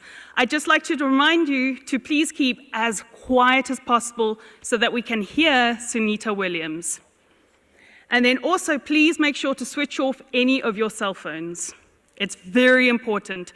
We're going to have 12 students who will be asking Sunita Williams the questions, and she'll be answering them. And then afterwards, we'll have a Q&A with Dr. May Jemison. So without further ado, I'm going to pass over to our crew in Aris. Please give a warm welcome to Frank. Good morning, Sally. Do you copy me? Yes, I can hear you. Over. Okay. Good day, everyone, and I hope you're ready for an out-of-this-world experience. I'm Frank Bauer, and I'll be your amateur radio moderator for today's exciting contact with astronaut Sunita Williams. She also goes by Sunny, and we'll probably be using that as part of this. And she'll be talking from the International Space Station, also called ISS. My amateur radio call sign is KA3HDO, and I'm the USA Executive Director and International Chair of ARIS, Amateur Radio on the International Space Station. I also want to acknowledge our ARIS Director of Operations, Will Marchant, call sign KW4WZ, who's serving as our backup moderator today. We always have prime systems and backups. ARIS is an international program supported by amateur radio volunteers from around the world. Some of our ARIS USA sponsors include the American Radio Relay League, ARL, and the Amateur Radio Digital Communications Organization, ARDC, as well as the worldwide AMSAT Radio Amateur Satellite Corporation. Our space agency partners include the Canadian Space Agency, the European Space Agency, the Japan Aerospace Exploration Agency, JAXA, NASA, and Roscosmos. Through the help of amateur radio volunteers and the crew on the ISS, we hope to establish an amateur radio connection with the space station very soon, as it flies more than 200 miles above the Earth over Western Australia. This contact will be performed by the ARIS Telebridge Network, a worldwide network of amateur radio satellite ground stations that enables students to talk to the astronauts on board the ISS. The amateur radio ground station that we will be using today to establish the contact with ISS is located in Meadow Springs, Western Australia, which is just south of Perth. Martin Diggins, with the call sign VK6MJ, will be the lead operator of the ground station. Martin, please tell us a little bit about your radio station and how you plan to handle today's contact with the ISS. Hello, everyone. My name is Martin Diggins, VK6 Mike Juliet, and living about an hour south of the city of Perth.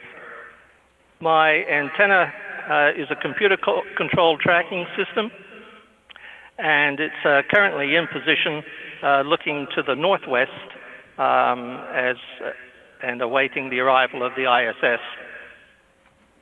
The signal from the ISS is received by my transceiver, and the astronaut's voice and audio is received and sent down the telephone line to you there in Cape Town.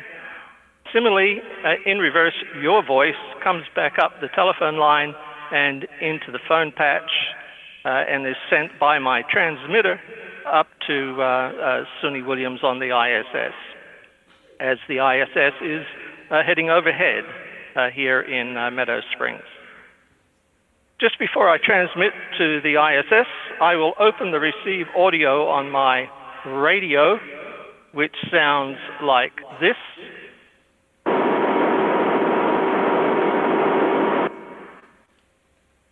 And that will let you know that I'm about to call the ISS.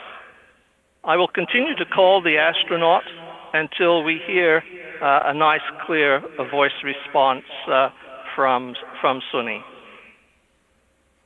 The receive signal may be a little bit noisy, but as the space station gets higher in the sky, it will get clearer and clearer. As soon as I've got a clear receive signal, I will ask for the first question. So the first student needs to be ready to, in a big voice, to say their question. We will, about 2 minutes before we have loss of signal, or LOS, I will jump in and ask for your farewells to say thank you to SUNY.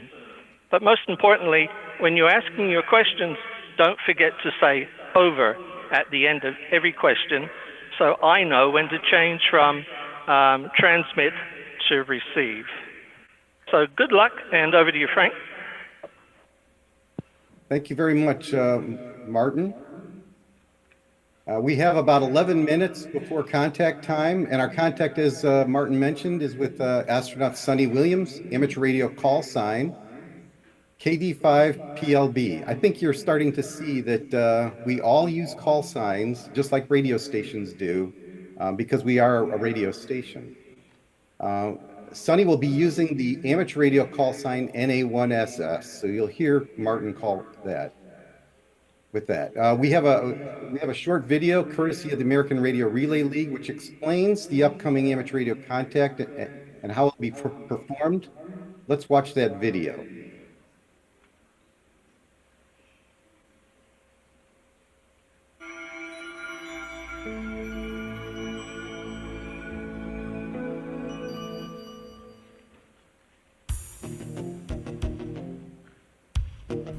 Hi, my name is Ruth. And my name is Chris. You must be pretty excited to talk directly with astronauts on the International Space Station today.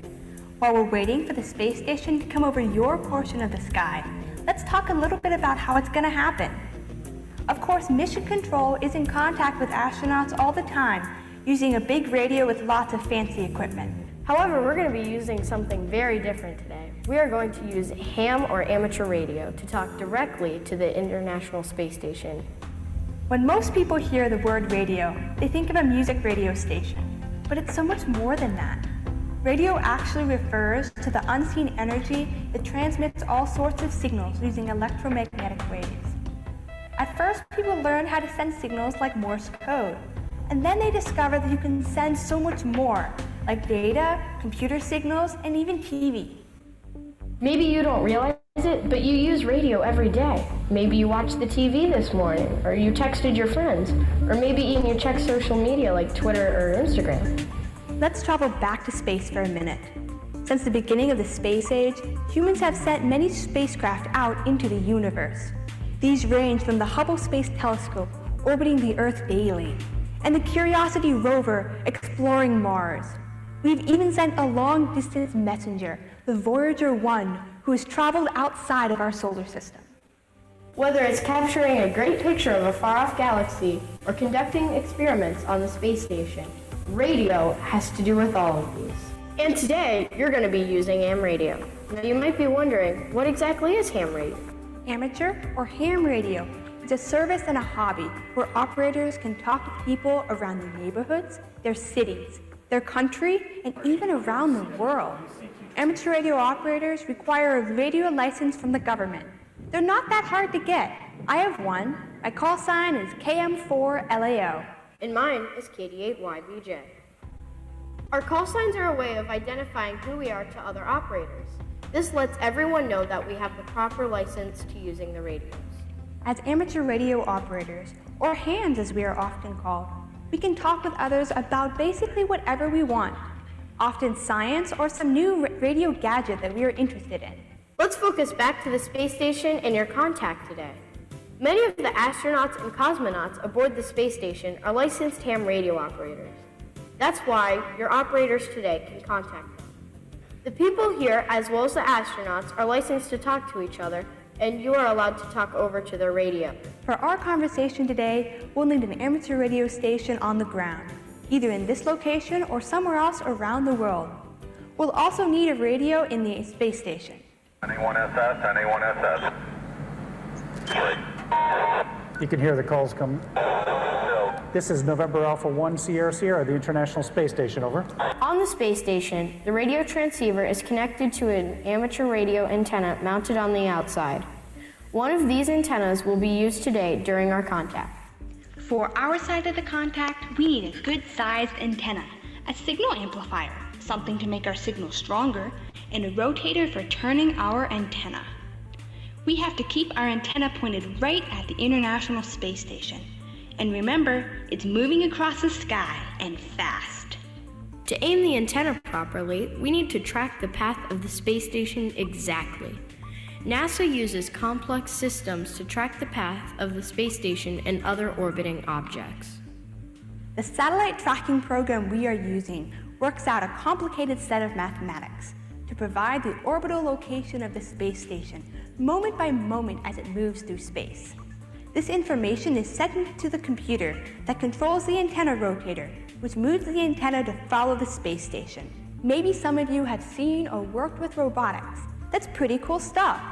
And just like you can program a robot where to go, what to do, and how to get there, you can also program a computer to tell an antenna how to track the space station across the sky. You know, it took a lot of planning to get this contact. Several weeks ago, the ARIS operations team had to figure out when the space station's orbit would pass over this location. Then, they had to talk with the planners at NASA's Johnson Space Center. The crew's time is pretty full, so they were able to find a time that could work for the crew members' schedules. Once they found times that would work both in space and here on the ground, the host organized this contact. And in just a few minutes, you'll be hearing and talking to the astronauts. Well, it's almost time for your contact. It will be exciting, so good luck with it. Okay, so I think we're about 3 minutes, Martin, confirm, about 3 minutes before the contact? Roger, roger. Okay, so with 3 minutes before, I think we're going to move directly into the final portion of the moderation. Now that you've seen this, now you can see what's going to happen in just a couple of minutes. So we're about a little more than 2 minutes before the planned acquisition of signal from the ISS. With the time for the ISS contact quickly approaching, we want to remind everyone again to please mute your cell phones and be as quiet as possible when not asking astronaut Williams a question. Also, it's important to remember that what we're doing here today is an experiment. So we can never quite tell the result until the experiment is finished. So students, don't forget to say over. The ground track that you're seeing on the screen right now has a green circle around it. When that circle touches the western edge of Australia is when Martin will be able to talk to the International Space Station. So at this point, I'm going to turn it over to Martin, VK6MJ. And so Martin, the contact's all yours. Good luck, Martin, and good luck all the students at Women's Day. Over to you, Martin. Thank you, Frank. We have just a few moments to go.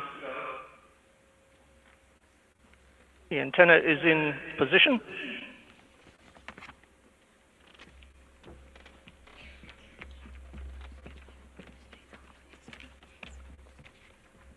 Right at the moment, the space station is still below the horizon.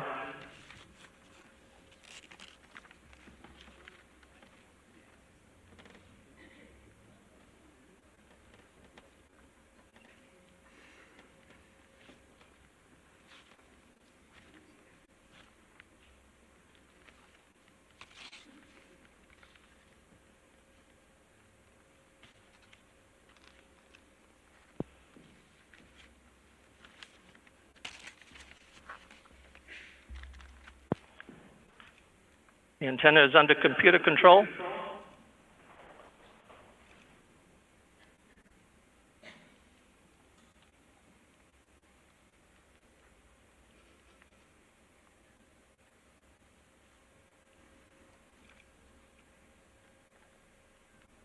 Nearly there.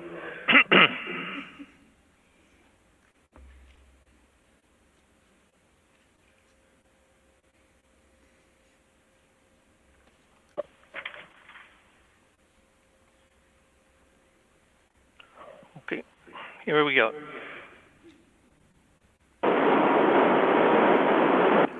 NA1SS, NA1SS, NA1SS. This is Victor Kilo 6 Mike Juliet in Perth, calling for a scheduled ARIS contact. Do you copy? Over. Victor Kilo 6 Mike Juliet, this is November Alpha 1 SS. I've got you loud and clear, and welcome to the International Space Station, to the International Astronomical Union General Assembly in Cape Town, South Africa. Over. Thank you very much, Sonny. It's really nice to speak to you again. I'll pass you straight over to Cape Town. Let's have the first question, please. Go ahead. Hi, this is Haley for Jayland. What inspired you to become an astronaut? Over. So when I was your age, probably, I saw people walking on the moon. I didn't quite understand it, but I thought, wow, that looks like a pretty cool thing to do, and you could see our planet from far away. You could see the whole planet. So I thought about it, and I wanted to study science, and then I found out later in life that all sorts of fields in science and math, engineering, can become astronauts, and so I applied. And so hopefully we're going to be going back to the moon for your generation. Over. This is Henry and James Jordan. What do musical instruments sound like on the ISS? Over. It's a really great question, because sometimes the atmosphere, depending on what we're doing up here, might be a little different than normal atmosphere of 14.7. So when we change the atmosphere, sounds are a little bit different. That's for sure. So some musical instruments sound a little bit different. Even our voices sometimes sound a little different. Over. Hi, this is Catherine Andreasen. How do you know what is up and what is down in space? Over. Catherine, you don't really know, and so on the International Space Station, we've kept the light on one plane of the modules, of all the modules, and so that indicates up. But it really doesn't matter. That just gives us a reference so we know which module we're in and how to get to our escape vehicles. Over. Do you get jet lagged in space? Over.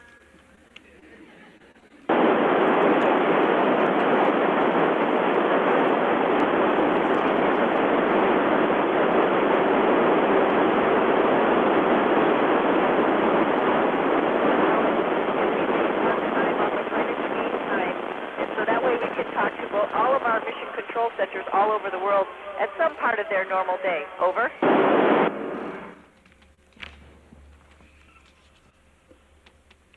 How do you cope with the physical challenges of long-duration space flights? Over.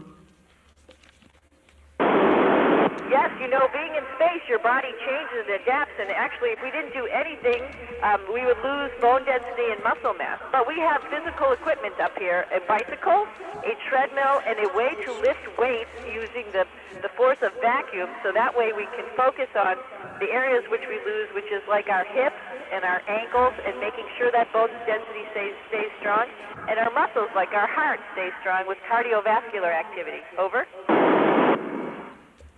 This is Jeremiah and Eli Kirk. What happens if an astronaut gets sick? Over. Yeah, you know, that is another great question. So we try to prevent getting sick by going into quarantine so we don't get any viruses or any type of bacteria before we come up here. And we're pretty clean because we don't want to get our crewmates sick that we meet. Up here, there's not much of that, so our immune system is not working super hard. But we could get sick, and we do have medical equipment up here for any type of trauma or nausea or sickness like that. And sometimes we fly with a doctor. On our flight, we have Dr. Michael Barrett up here.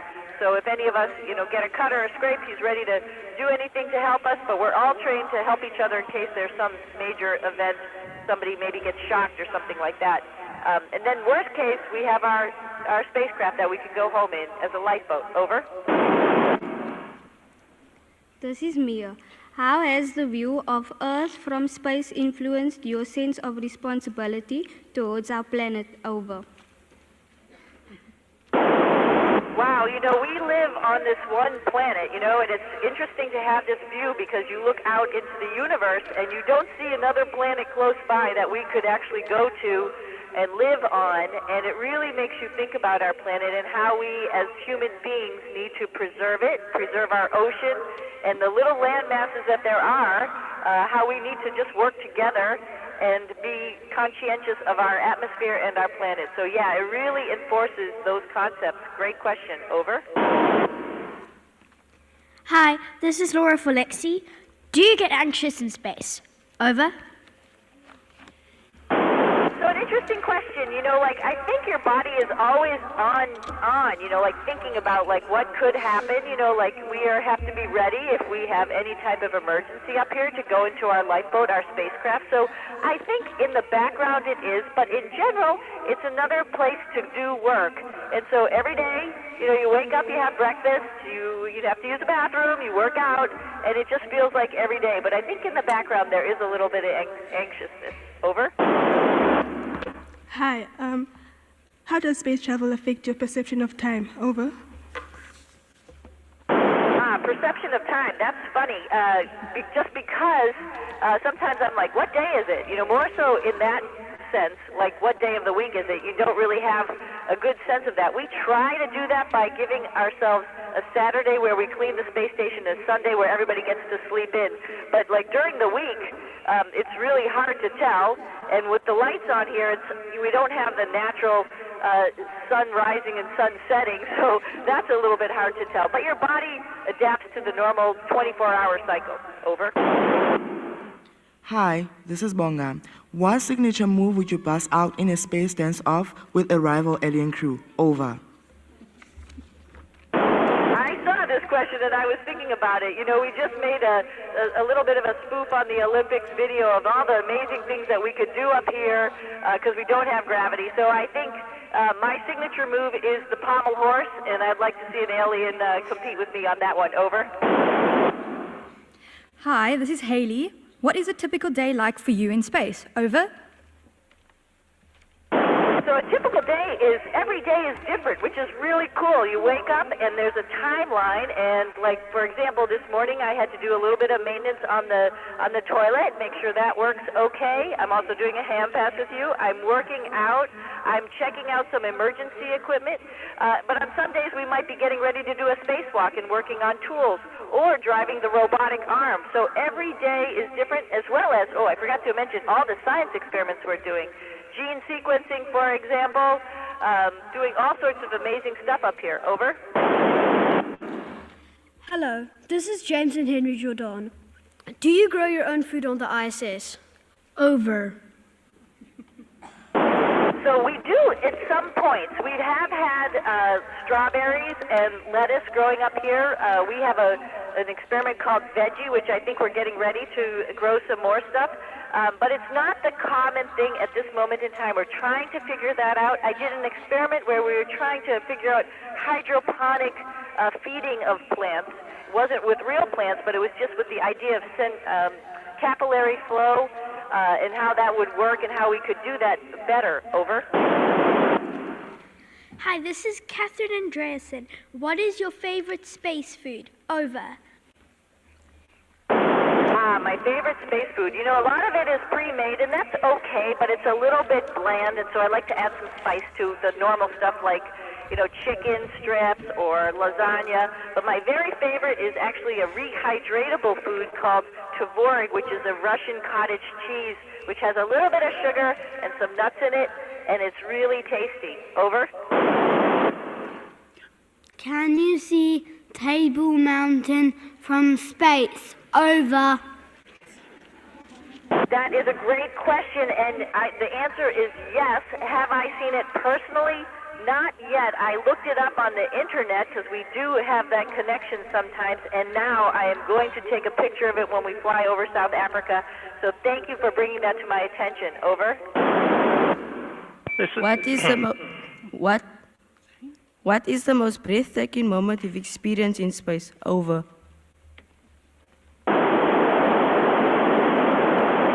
I think the question, what was the most breathtaking moment in space? And if that is the question, I think for me was on a spacewalk when I was able to see the aurora below me. Over. If that wasn't the question, please repeat it. Over. This is VK6 Mike Juliet. We're going to have to leave it there because we're getting very close to LOS. Thank you, Suni, and over to Cape Town to say thank you. Go ahead. On behalf of the IAU General Assembly and over 2,000 astronomers from around the world, and everyone in the room today, we send you greetings and our sincere thanks for inspiring us all. Can we all put our hands together for a very big cheer for Sunita Williams?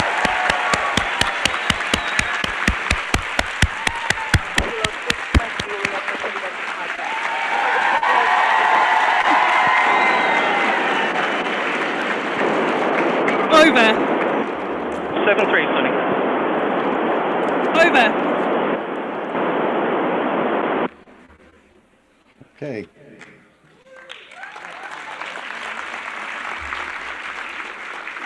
Well, definitely Sonny heard that. This is Frank again.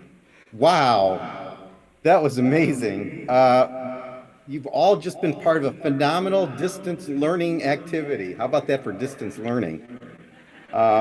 You know, featuring the students at the Women's Day event and astronaut Sunny Williams on the International Space Station. Congratulations, everybody, on behalf of ARIS.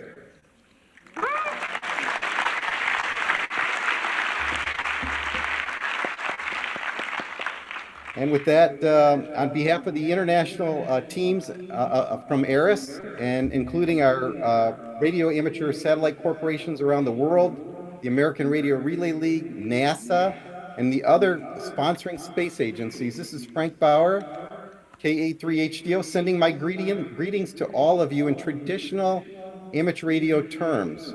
7 3s, which is an abbreviation, to make it short, best wishes is what 73s mean. Congratulations, everybody, and I'm going to turn it back over to Sally.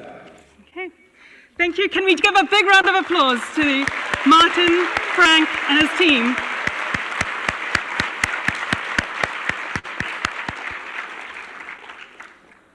Thank you again, and thank you very much to our AV team here, to Frank, all the way from ARIS, and Martin in Australia from the ground station. I mean, how cool is that?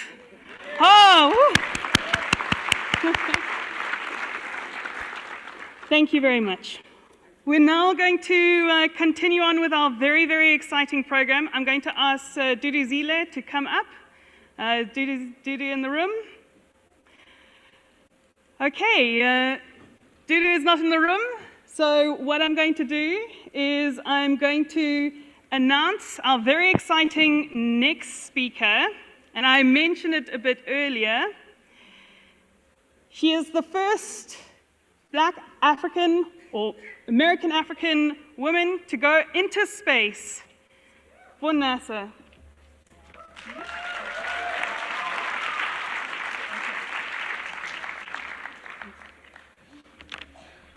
We're building up the tension a bit here. So, before we begin, we're going to have a bit of a Q&A session here. Are there any questions about what we just heard? We're going to try and answer them from here, but before we go into our next very exciting speaker, Dr. May Williams, we're just setting up the slides and everything. Before we go into that, we're just going to have a bit of a Q&A. If you have any questions about the IAU, are there any questions around the room for this very exciting event? Yes, we've got a question in the middle of the room there. You asked the terrifying question earlier, so I don't know if we want to take the mic to you.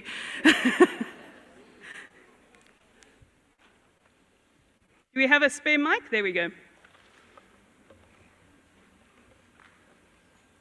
So anything about the setup for this? I mean, this was this contact that we had actually started months ago. And if you have any questions about that, I'm not sure if I can answer any questions about what we just saw, but and being up in space. But let's have a first question. Since you use radio waves to talk, how fast do radio waves travel in space?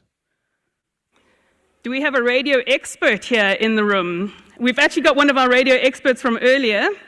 How fast do radio waves travel in space? I'm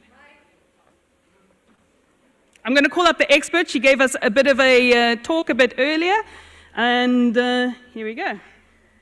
So the question was, how fast do radio waves travel in space? That was the question? Just making sure I got it. Yes. Okay. Ah, cool. Yep. Is he hiding? Yeah, so it's the same speed as pretty much everything else, which is at the speed of light. So radio waves travel at 3 times 10 to the 8 meters per second. And yeah, so pretty fast. Right, do we have any other questions? We've got a room, we've got a conference full of astronomers. So yes, we've got a question at the back there in the middle. When is the next available contact going to be? Sorry, can you repeat that? When is the next available contact with them going to be? So, very exciting. I would recommend looking at the ARIS website. They have contacts quite regularly, and they all live stream them. So if you want to see another contact live stream, then definitely check that out. I, for one, know that there's going to be another contact in Africa, which is awesome, especially considering that this event, the IAU General Assembly, is for the first time. If you missed our first part, just to give you an idea, the International Astronomical Union takes place every 3 years or so. And this year, it is on African soil for the first time in over 100 years of the whole history of the IAU. So I think we can give applause for that. And this will happen again in Rome. So they're going to have to do a lot to kind of beat a contact with the ISS, I think. But I know. But definitely have a look out for ARIS. And also, if you've got a school group, write to ARIS and set up your own contact. They are open to all schools around the world. You just need to submit your forms, and they'll set it up much like they've set it up for us today. And you get to hear with your school group, with your group, you'll get to hear from the astronauts on board. So have a look out on that website. Are there other questions here in the audience? We've got one at the back there, to the right of the sound system.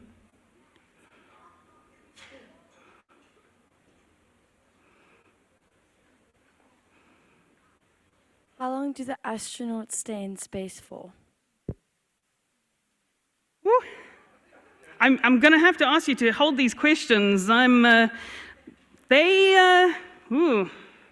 They stay in space for, we've got one of our volunteers. Please give a round of applause for our volunteers. They've been helping us at this. There we go. Yeah, so it really depends on how long the missions are. Sometimes it can be just for a couple of days, other times for weeks. For example, during COVID, they had to stay in space for months. And recently, actually, there's been Boeing had a recent Starliner that they sent up, and they had a technical problem. So there was 2 astronauts that were meant to be there for 3 days. It looks like they're going to be there till next year. So not the best situation. So it's kind of like catching a flight here, except you miss your flight back home. So, and you can't exactly just catch another flight because it's not easy to get that. But yeah, it depends. I'm going to hold you here. Yes. This is going to be our future astronaut here, so I'm going to just keep him here. So do we have any other questions for our future astronaut? We've got one at the front here. Yeah, give him a clap.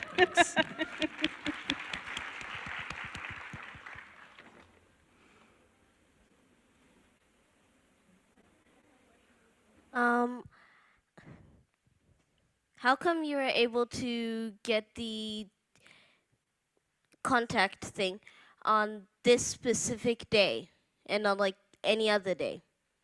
So I don't know the intricate details, but from what I can gather is, as they were explaining, they have different contact stations around the world. So the ISS is always in contact with the Earth via Houston. I don't think it's Houston anymore, but that's just Houston, we have a problem. That stays in my head. But they always have a direct link to ground control, but that's like official channel. So if you need, they keep reporting back. So that's like, you can't just pop in there, say, hey, how's it going? We're just talking to you from Cape Town. They're like, yes, okay, fine, but we've got important business to deal with. So in this case, there's a relay station in Australia, and at that particular moment, the ISS, as it orbits the Earth, it changes its trajectory. So as you saw on the slide, it may not exist, we can't see it here, but there was a little yellow line that showed where it would be in the next 90 minutes, so where it's next going to go over. So it keeps changing its path, which means it goes over different relay stations at different times. So in this particular case, the next relay station we got was in Australia. Like you said, there's probably others in Africa, so yeah, so I can see it here now on my screen, but it keeps moving along. So it does actually, eventually it goes over Cape Town a few times.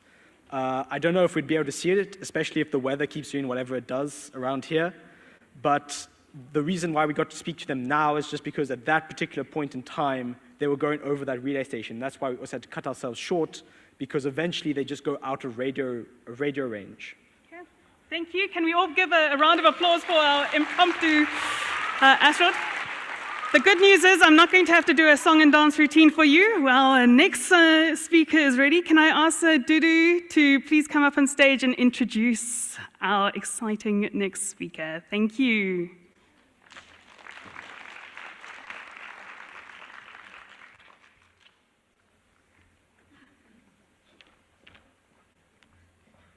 Good afternoon, everyone.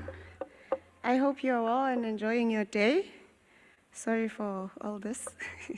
Okay, so our next, I'm here to introduce the next speaker, who I don't feel worthy of even standing in front of today.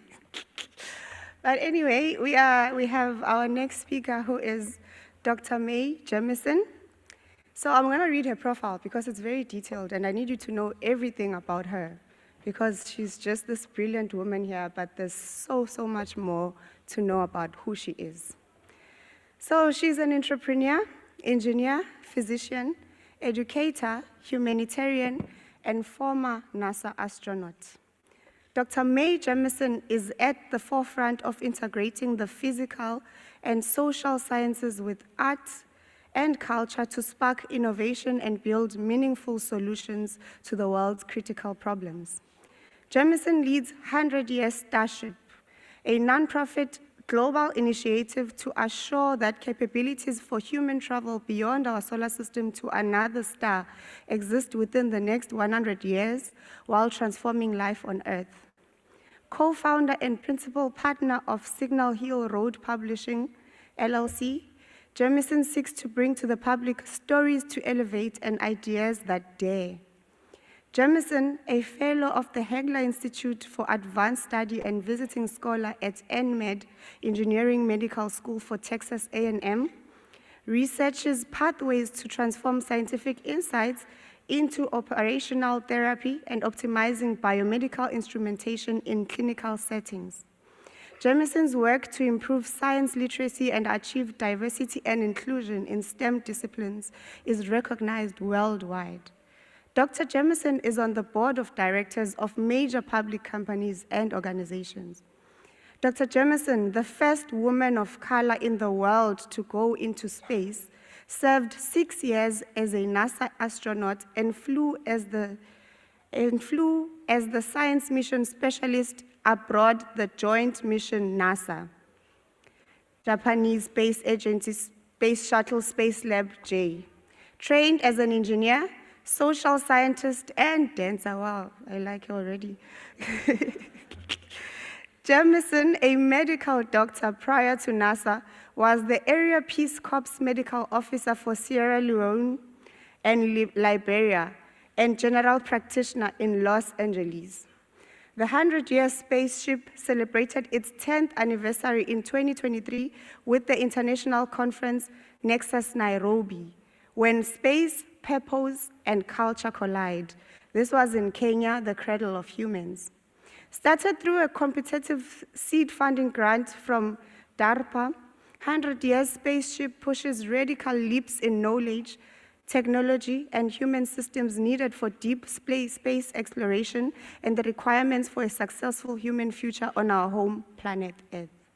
Dr. Jemison founded and developed multiple technology organizations and initiatives, including the Jemison Group, Inc., a technology consulting firm that purposefully considers and integrates critical socio-cultural issues to start the design of engineering and science projects.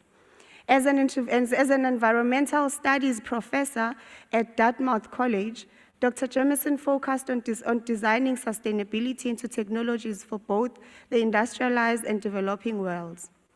Look Up One Sky, led by Jemison, developed the SkyFi, or SkyFi, app that connects people on a single day worldwide to weave a global tapestry of what we individually see, feel, think, love, fear, offer, need, and hope as we look up at the sky.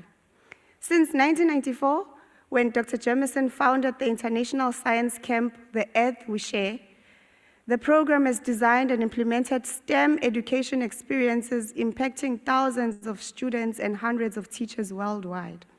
In addition to CHOOSE, which is the Earth We Share project, the nonprofit Dorothy Jemison Foundation, Jemison for Excellence, which is the DJF, founded and named after her mother, a teacher in Chicago public schools for more than 25 years, have created and implemented a wide range of programs.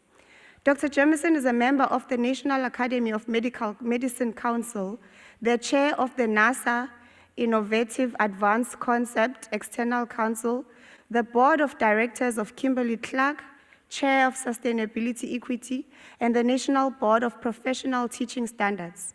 Dr. Jemison was the starting chair of the Texas State Product Development and Small Business Incubator Boards, among other nationals. State and city projects for business incubators and small business investment infrastructure, a disaster response and development of advanced industries and multiple Fortune 500 company boards.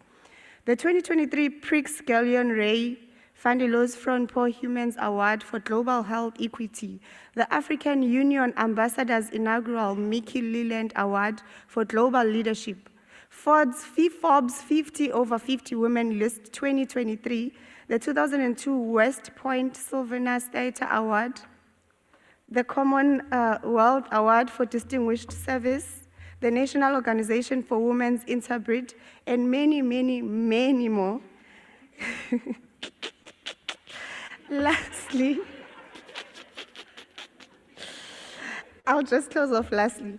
Dr. Jemison graduated from Stanford University with a Bachelor of Science degree in Chemical Engineering and Bachelor of Arts degree in African and Afro-American Studies.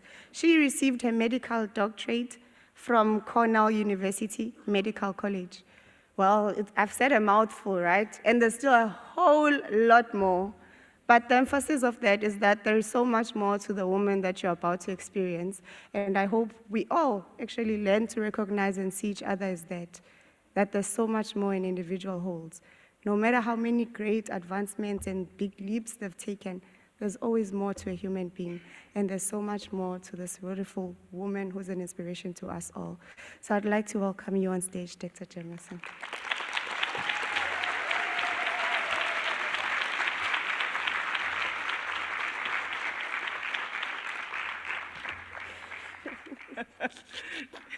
Now that you know everything that you ever thought you might want to know about me, I want to get started. Thank you so much, Shudu, and it's really a pleasure to be here today. It is a pleasure because right now you're doing something very, very special. You're sharing with me your time. You're sharing with me your time. You see, there are 86,400 seconds in each day. And each one of those seconds is extremely precious because you can do with each of those seconds exactly as you please. You can choose what you do with those seconds, but you can never get a single one of those seconds back. So what choices you make a difference. And so thank you for sharing this time with me. Now, I'm also really excited about this because, yes, I'm in Cape Town, and it's National Women's Day. So National Women's Day, right? This is celebrating the work that women did here in South Africa to change a system, to make it more equitable. This is something that's really incredible. And so when I think about it, you know, I guess that picture came up because that's the picture everybody sees of me. That's who I was. So if you remember the little orange flight suit picture, that's me, so you can connect. But the reason why it's important, because what we do in this world is critical for changing the future. The thoughts, the ideas we have are really important. So let me tell you a little bit by yourself. I need to ask a question to AV. AV, am I changing the slides, or are you waiting to get a light signal for you to change? I just need to know, because somebody's not paying attention. And I'm going to have a whole bunch of things that change themselves, so please just watch the light signal. See, that's almost like talking to Mission Control. You all were just talking to Sunita Williams, right? And so you almost need to make sure that you have clarity about your communication and you know that what you're talking about. So this whole idea about what do we do in the future, you all ask questions of Sunny on space station about what it was like in space and those kind of things. But remember, while she's up there, it started a long time ago. The future never just happened, it was created. So when we look at this, I just punched the button again. Okay. So when we look at this, I guess I'm just gonna have to talk and hope that eventually they change the slide. I grew up during the 1960s in Chicago. And the 1960s were very, very interesting because at that time the world was changing. And what was interesting about the world changing during this time is that people sometimes talked about it as being chaotic, right, or chaos, but it wasn't. I wasn't quite old enough to be a part of it, but what I was old enough to do was to see that it was about every day we're finding new subatomic particles. All the time we were looking at breaking speed records, whether it was in track and field, whether it was on land, whether it was in the air. Around the world, decolonialization was happening. In the United States, the modern-day civil rights movement, the women's movement, all of these things were going on. There was musical changes, cultural changes. We were aware of so many things. And that's the world I grew up in a world and that I was determined to be a part of. And yet, during that time, there were no women who were women astronauts in the United States. But I didn't worry about that. I assumed that I would go into space, because this was something that was about creativity. So if you change the slide, if you press the button, so growing up, press it again. Okay, so growing up, I was a regular little kid. I played with Barbie dolls. I loved chemistry sets. I was an original series Star Trek fan, and I pondered the concepts of the Big Bang and infinity. Change the slide. And I also, growing up on the south side of Chicago, I remember the riots following the Democratic National Convention and Martin Luther King's assassination. I remember being afraid for my father, who had gone to work that day, because there were shoot-to-kill orders as a National Guard marched behind the back of my home. And that is some of the things that sometimes we actually think we share a lot with what's going on in different places and different times. But that was very much a part of me, and I have no idea whether these slides will continue to change or not. because I've been, so the clicker makes no difference. Okay, I do have some slides that build. Okay. So, but like a regular little kid, you know what I loved in space? I guess I could, if I had a microphone, I could just walk away from here now, huh? But what I really loved about it was, I love space and dinosaurs, right? That's about where the world started, how things began. And I wanted to dance. I love Sid Charisse, Jerome Robbins' West Side Story, Judith Jemison. You know, this is all a part of us because who we become, what we do in the world is based on our experiences and what we're exposed to.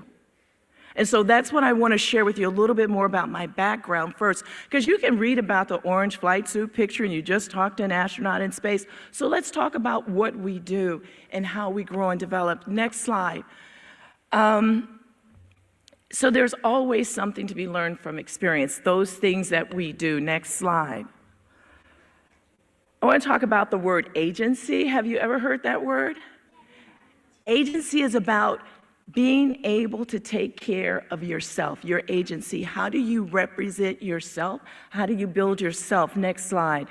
And what stories are told about you matter. What stories you tell matter. What stories you hear matter, because they set you up for understanding the world around you. And the perspectives of the storyteller are critical. So the reason I want to share a couple of stories with you here is particularly on National Women's Day here in South Africa. Next slide. And it's in a book that I wrote called Find Where the Wind Goes. And I wrote it for teenagers. The reason I wrote it for teenagers was because people were always asking me to sign a book or sign something for their son, daughter, niece, nephew, whatever. And you know what they wanted me to sign? Basically, it was basically do what your parents tell you to do and study hard, right? But I can't do that because that's not the person and the child I was. So I wrote this book and I tell this story about being in kindergarten. Next slide. And in kindergarten, my teacher asked us, what do you want to be? And it was just, you know, all the little kids are raising their hand. They were saying, I want to be, you know, a teacher, a fireman, those kind of things. This is 1960s. I had my hand up when she finally called on me. I said, I want to be a scientist. And she looked at me and she said, don't you mean a nurse? Now, there is nothing wrong with wanting to be a nurse, but my 5-year-old self was indignant because I thought that she didn't think I knew what a scientist was, right? Or that I had the capability of becoming one. You know what I did? I just put my hands on my hip, my 5-year-old self, and I said, no, I mean a scientist. But I understand now that she thought that maybe she was helping me pick something that was more reasonable to do, right? But that's not what we want to do. The reason why I tell this story is because another book was written that they wrote it about this story, and it was all for little kids. And the way the story was told is the teacher asked, what do you want to be? I said, I want to be an astronaut. She said, don't you mean a nurse? And then I went home crying to my mother. And it wasn't until my mother said, it's okay, May, you can be what you want to be, that I was okay with things. Now, I love parents to do the backup, but children have agency, right? Children would never learn how to walk, to talk, to do all of those things if they gave up the first time around. It's what we as adults do that make a difference to their experiences. And adults also make our experiences better. Remember I told you how I always felt so very connected all the time, particularly growing up during the 60s in Africa? Next slide. One of the other stories I want to tell about agency, next slide, is about Miriam Makeba.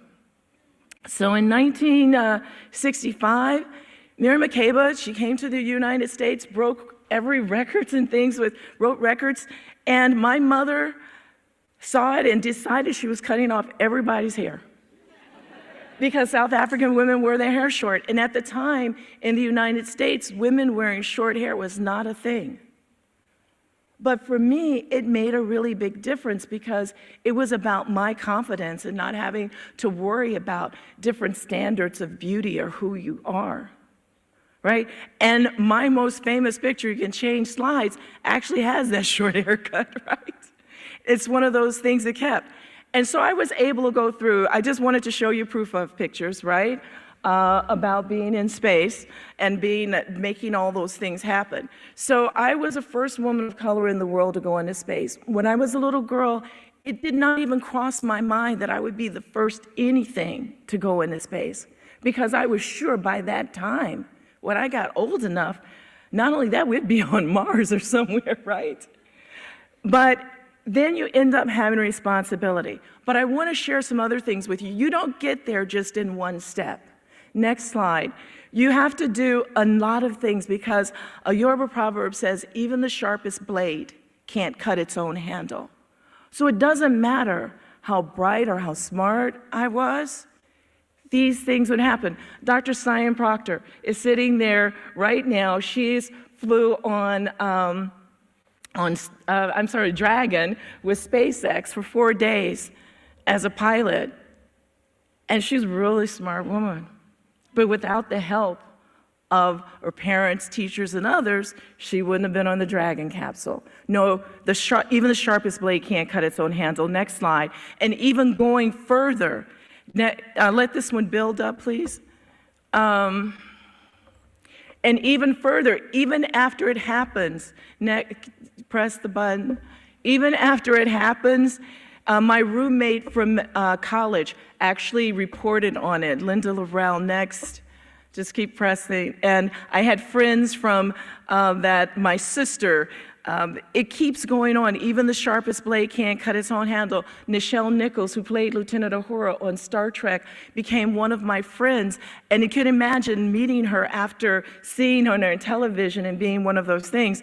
My roommates from medical school also was with me at different times, as well as other people. One woman who was from, that I met when I was Area Peace Corps Medical Officer for Sierra Leone and Liberia, and she was the nurse that took care of students in Liberia. All of these people stay with you and help you through, and you notice with National Women's Day, right? Okay, we're gonna move on, next slide. But you don't just do one thing in life. So with me, it was always about exploration, and that didn't stop after I went into space. And it didn't start when I went into space. It was always there. For example, wanting to go to the Arctic and do different things. Next slide. Actually, this is working with Dr. Pat Cowens. We worked to put together a system that I used in space called Autogenic Feedback Training Experiment and System to actually bring it to commercial use. Actually, you know all those watches that people have?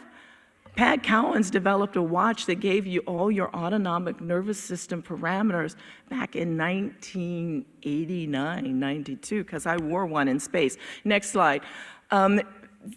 There it is, right, with it on space. Next slide. I worked in Cambodian refugee camps as a medical school student. Why did I tell you that? Because then I also worked in Sierra Leone as the Area Peace Corps medical officer, but this was medicine in extreme environments. Sometimes poorly resourced environments. What does that have to do with space? It has to do with the experiences that you have to bring to bear.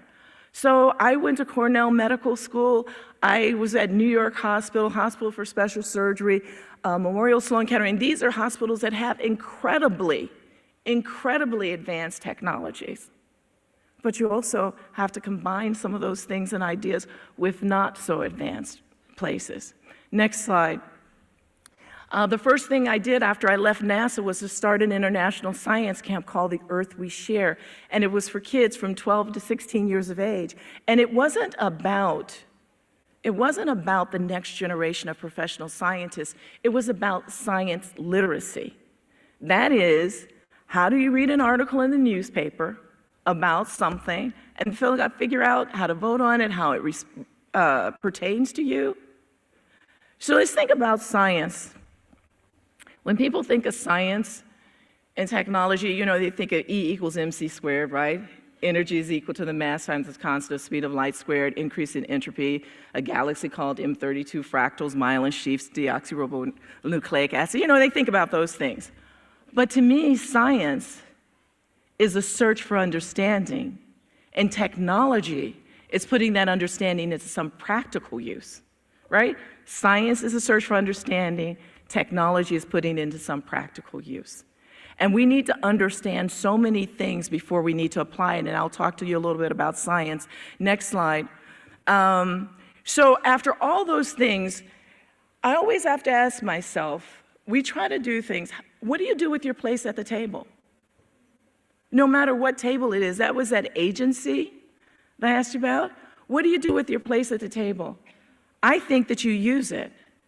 You use it by bringing your experiences to bear, by asking questions that come from your background. So what difference it made when I came into the astronaut corps if I did not use my experience of having worked in developing countries, having been a doctor, having gone to Chicago public schools? What difference would it make that I was there? What difference would it make is if after I left the astronaut corps, I didn't use my experience in health and safety, all I learned about remote sensing, to develop other things and to bring those questions to bear. Next slide. So you use your place at the table. Next slide. An African proverb says, no one shows the child the sky. Next slide. And so what I do now is called 100-Year Starship. Now I'm just going to talk about this a little bit briefly. 100-Year Starship was a project that's about ensuring we have the capabilities for human interstellar flight within 100 years. Now, I didn't say we're going to launch the Starship Enterprise, but human interstellar flight within 100 years. Why? Because we're trying to use that as the radical leaps for technology and design to push the world forward. And I want to share with you why this is different than going to Mars. Next slide. And one of the first things we started off is by saying space isn't just for rocket scientists and billionaires. It's about so much more. You notice our title was An Inclusive, Audacious Journey Transforms Life Here on Earth and Beyond. Inclusive across ethnicity, gender, and geography, but also through disciplines.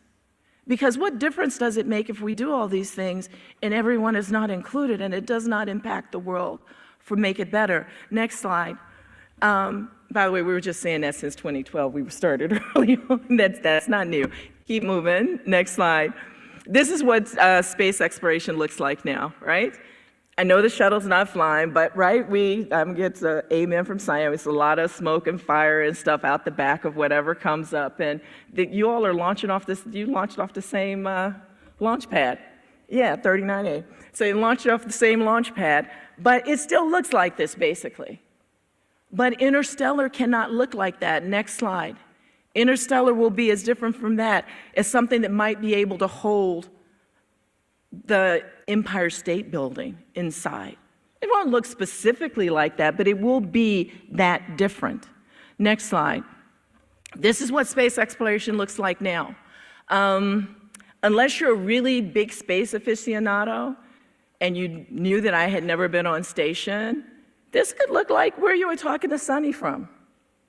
It could look like Skylab, which was happening in the night when I was in high school. But interstellar won't look like that. Next slide. Interstellar will look as different from that as that looks to the bridge of the Enterprise. And you know if you have a picture on Star Trek, you have to show it in your slides somewhere. But it will be that different. We're not going to find Worf or Spock, but it will be that fundamentally different. Next slide. Let's talk about how different interstellar is from going to Mars. So one person said if you put 3 grains of sand in a vast cathedral, that cathedral is more filled with sand than space is with stars. I just want to get a visceral feeling from it. Go next slide. And I want you to I need you to just press the button, press the button again, press the button again. Okay, no, oops, too far. There you go. So I just want it set up here so we can talk about it. If you think about Earth as New York City, and you think about the closest neighboring star as Alpha Centauri, is Cape Town, right? That distance we're going to look at. Alpha Centauri is 4.2 light years away, 25 trillion miles. That's the distance that light travels from the sun. That's the distance that light travels in 4.2 years. Light travels from the sun to the earth in 8 minutes, and that's 93 million miles. So that's a long way away. So Voyager, which just left our solar system, which I think is one of the coolest things we've ever done, Voyager has been traveling at over 35,000 miles per hour since 1977. And what that means is that it would take over 60,000 years for Voyager to get there. And it might have only gone a half a kilometer since it's been traveling in this distance, if you put it in this scale. So interstellar is nothing like Mars. It's nothing like going to the moon. I would go to Mars in a heartbeat, I just want you to know, but it's not the same thing. Next slide. The interstellar journey is difficult. Press a button, press again, again, and again. And the reason why is because the distance that we just talked about, the time scale, even if you're able to go a faster percentage of light, you just heard someone tell you how fast light travels, you still would take, even if you go 10% the speed of light, it's still gonna take you 50 years or more to get there. So it's different. And if you get to going fast enough, then you have to definitely be autonomous because you can't stop for groceries on the way. Right? You're going to have to take everything you need with you. I heard someone ask, do you grow your own food on station? We're going to have to figure out how to grow our own food. And we're going to figure out how to recycle and do our own medicine. And 90% of what we're going through is dark. Right? Dark matter, dark energy. I am here with all the astronomers that I know, and I know we're just about to figure out and get a handle on dark matter and dark energy and proofs and stuff, but it's still a fudge factor that make the equations work. Right? So here we go. So it's 90% of it is dark. Can you go to the next slide? And isn't that like trying to prepare for the future? This is what fascinates me about interstellar, because it's so similar to our world. Next slide. The requirements for going into dark include things like flexibility, openness, robustness, self-sufficiency, self-reflection, using existing knowledge and capabilities in new ways, having an internal compass. Those are the things we need to do today, right? Those are the things that are vastly needed in our world today. Next slide. However, it's this extreme hurdles that make us reevaluate what we think we know and have to come up with new systems and disciplines. That's the whole point of it.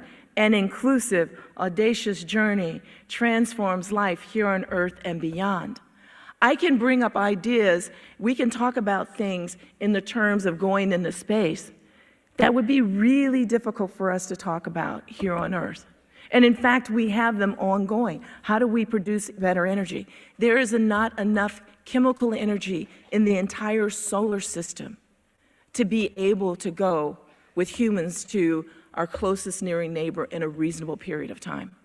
So we have to do much better at fission, breaking atoms apart. We have to do much better at fusion, what powers the sun, our antimatter. We have to learn how to contain it. If we can't do those things, then we're not going to have interstellar. But imagine if we just go a small way of being able to generate and control that type of, and store and control that type of energy, what it would mean for life on our planet. Next slide. So just press the next slide. This is going to build up. This is going to tell you about some of those things I talk about, energy and closed-loop systems and all of that. But you know what the longest pole in the tent is? Human behavior and investment. How do we invest in something over a long period of time that allows us to build on something new? Now, we've done that before. What do we do it with? I think Sunny also talked about doing gene research on orbit, right? But all of that is possible because of the research that was done on DNA and RNA synthesis in the 1950s. You all know what lasers are, right? I'm going to look around and see if there's anybody old enough with me to remember when lasers were brand new and everybody was so excited about them and they just saw them on television and stuff and they didn't know what lasers were. You're pointing to her. Okay, you remember what lasers, when they talked about lasers. But now they're in everything. People have them on pointers. They're in your CD players, right? Or they're, if you still use CD, we move beyond that. That's how fast it's moving. They use it for skin and to grow hair, all of those things. But that was something that came together in the 1950s, and it takes time to develop. Do we have that capacity anymore to invest in research over a long period in time? And human behavior, which we have to understand now, because you know the deal with human behavior is. When you wake me up after I've been in suspended animation, because I'm going, 10 years out, and you give me an assignment to do, I'm not doing that. Well, yeah, you were in charge when we left, but we're not there here now, are we? Human behavior is a long pole in the tent, but I can talk about human behavior in the context of 500 people on a starship. But right now, we throw up our hands and say, there's nothing we can do to talk about human behavior. Next slide. And so the challenge that we see really mirrors human challenges in the world today. Next slide. I mean, the 100-year Starship does things that we produce radical leaps in innovation. I'm going to move through these. Next slide. We do wound healing. This is Dr. Ronkeola Bisi, who is a professor of biomedical engineering. She does wound healing. She also does science fiction critiquing. Next slide. Truth is a letter from courage. So let's just get really down to it. Zora Neale Hurston was an African-American woman anthropologist in the 1940s. And she said, truth is a letter from courage. Next slide. And here are the United Nations Sustainability Development Goals. And if you look at all of them, they have things like poverty and stuff like that, sustainable forest, clean water. I would say we know how to do every one of those things right now. We have the technology, we have the knowledge base to make every one of those happen. But what stands in the way is human behavior. Next slide. Because there's a wicked truth about science and technology. Next slide. Is that science has found no remedy for the worst evil of them all, human apathy. And this is where I think we need to stay and look at it sometimes. Next slide. Science and engineering and technologies will only reach their full potential for peaceful and beneficial impact for life on Earth when it's widely disseminated, generated by a diversity of people, and accessible across many and across geographies. And that's where we stand today. That's what's so exciting about the IAU being here in South Africa. That's what's so exciting about the square kilometer array that's being built in Southern Africa and connecting with other states, is this connection across things. Next slide. Because we have sufficient knowledge and tools. Next slide. But our stumbling block is we are not connecting ourselves across space and time. Next slide. And we miss something if we look at this, individual things and we don't share this connection. Next slide. This is where I think space can help us. It can help us understand that we are all Earthlings. Next slide. And I just need to click every second. Maya Angelou said, I've learned that people will forget what you said, people will forget what you did, but people will never forget how you made them feel. And that's the thing sometimes we miss from the science. And scientists have feelings too, right? We can say that we are just doing this and it's purely observational, but we do things because of passion, because we want to work on different things. So I just want to talk really quickly about empowerment and leadership again, because it's Women's Day. Next slide. Empowerment requires, first of all, press the button, that you believe that you have a right to be involved. A lot of times people look at empowerment as how do I get to be empowered to do something? But empowerment requires that you believe that you have the right to be involved. Next is that you have to believe that you have something valuable to contribute. If you don't believe you have something valuable to contribute, it doesn't matter what position you have. You won't use it. Next slide. And I'm sorry. And then you have to risk, making that contribution. And making that contribution means that you have to just go out there and say it. I'm going to say something about women. A lot of times we want to be 95% sure that that's the answer when we say it, right? Okay, I can go with 90%. Men? 50% is a good day. And so I would just say that we just take that risk more and that we move forward and also understand that we need to have all the ideas on the table to be able to move forward. Next slide. I'm sorry, come back, leadership. Leaders have a big ability to set goals and purpose. Leadership doesn't just mean you're telling people what to do, but a big part of it is what is the goal and purpose and what are the rewards? Because those rewards can be counterproductive, right? The goals cannot put everybody in the best place. And so leaders have a broad responsibility. Next slide. So I'm going to end with this. When in doubt, make a fool of yourself. There's a microscopically thin line between being brilliantly creative and acting like the most gigantic idiot in the world. So what the hell, leap. Thank you.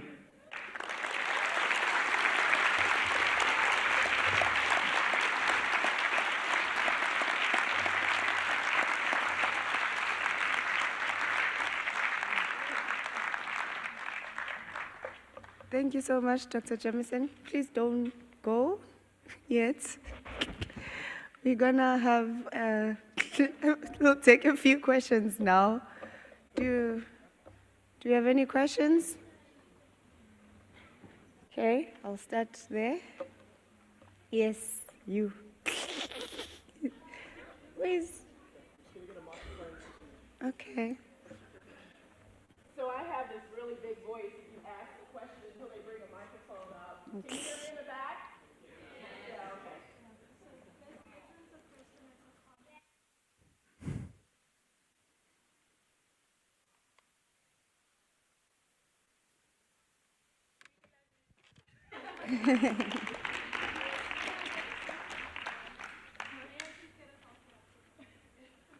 Okay, this is coming down. And thank you so much. She said I've been on her career vision board. And we won't do a selfie. Somebody else can take the picture, because you know what I found out about selfies? The only person who looks good in the selfie is the person taking the selfie. You all tell me if I'm wrong. I said, okay, that's all. But we'll do another picture. Okay, there's a little girl behind you there. Speaking is Anil Soletukuhlamtwapi, and I would like to ask, how did you manage to combine all these things? Because as this young girl that I am, I've heard that you dance. I do dancing, modeling, acting, studies, robotics, and football, netball, and I can't combine all of them. So I have to drop some other things I do as well as conditionist. So I've ended up dropping other things. So I would like to get an advice. How do you manage to accommodate all of them? I think you just said more things than I'm even contemplating doing. So, but I think, one of the pieces are you're not necessarily a professional in everything. You're not necessarily doing everything to the best. Sometimes you have to stop and focus. So when I was in college and I was graduating, I was dancing a lot. Now, I was a pretty good dancer. I was actually a very good dancer. And I thought about, what about trying to do a professional career as a dancer? But I wanted to go to medical school, and I wanted to do this biomedical engineering. And I had accepted into medical school, and I thought, well, I'll defer it for a year or two to see if I can make it as a professional dancer. And I talked to my mother about this. And she said, you know what? You can always dance if you're a doctor, but you can't necessarily doctor if you're a dancer. And so because dance has when you start your dance career, it has a sort of a limited time in terms of having to start very early, I decided that I would go into medical school, but while I was in New York City, I had the opportunity to dance, to take classes at Alvin Ailey, and really it was about that rather than just being a professional dancer. So sometimes you have to make decisions because you can't do everything exactly well. But all of those experiences that I talked about go into helping me figure out what to do today. I use all of them, but I don't have to be doing all of them simultaneously. Dr. May, it's an honor and a privilege to be able to talk to you. I'm Anastasia Thompson, pronouns she and her. I'm also a medical doctor. I also consider myself an activist, someone who does human rights work. And sitting here today, we've heard so many speakers, including yourself, speak about the incredible odds that they've overcome, the support structures that they've leaned on, the need to dig deep and to find that will and that determination in order to make it in industries, fields, social circumstances that historically favor self-sacrifice, that favor the erasure of personal narrative, and that favor cutthroat competition.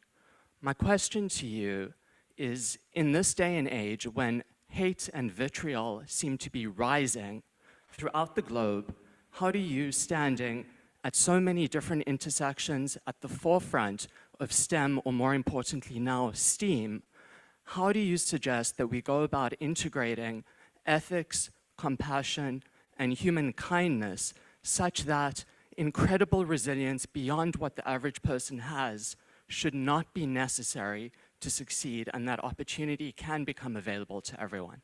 Thank you. So what I would tell you is I hope that I demonstrated with some of the projects that I already do that. So for example, with 100-Year Starship, the people that I worked with a team who asked to join my team for the proposal, right, for DARPA, where I'd already decided what it was going to be. When I wanted to name it an inclusive, audacious journey transforms life here on Earth and beyond, I got such pushback about that. And I didn't care. I really didn't, because I know that that is required. I know that if you can't tell a story well about space exploration and why you need to do it, that it's not going to happen. The first person that I asked to help me on the proposal, that I asked to help, was a marketing person who was on the board of Scholastic with me. Scholastic, the children's book publishing company. And so she said, you know what, May? She had never done space. She said, you're going to let me play with space? I said, yeah, we can play with space. You have to tell people, you have to connect people to it.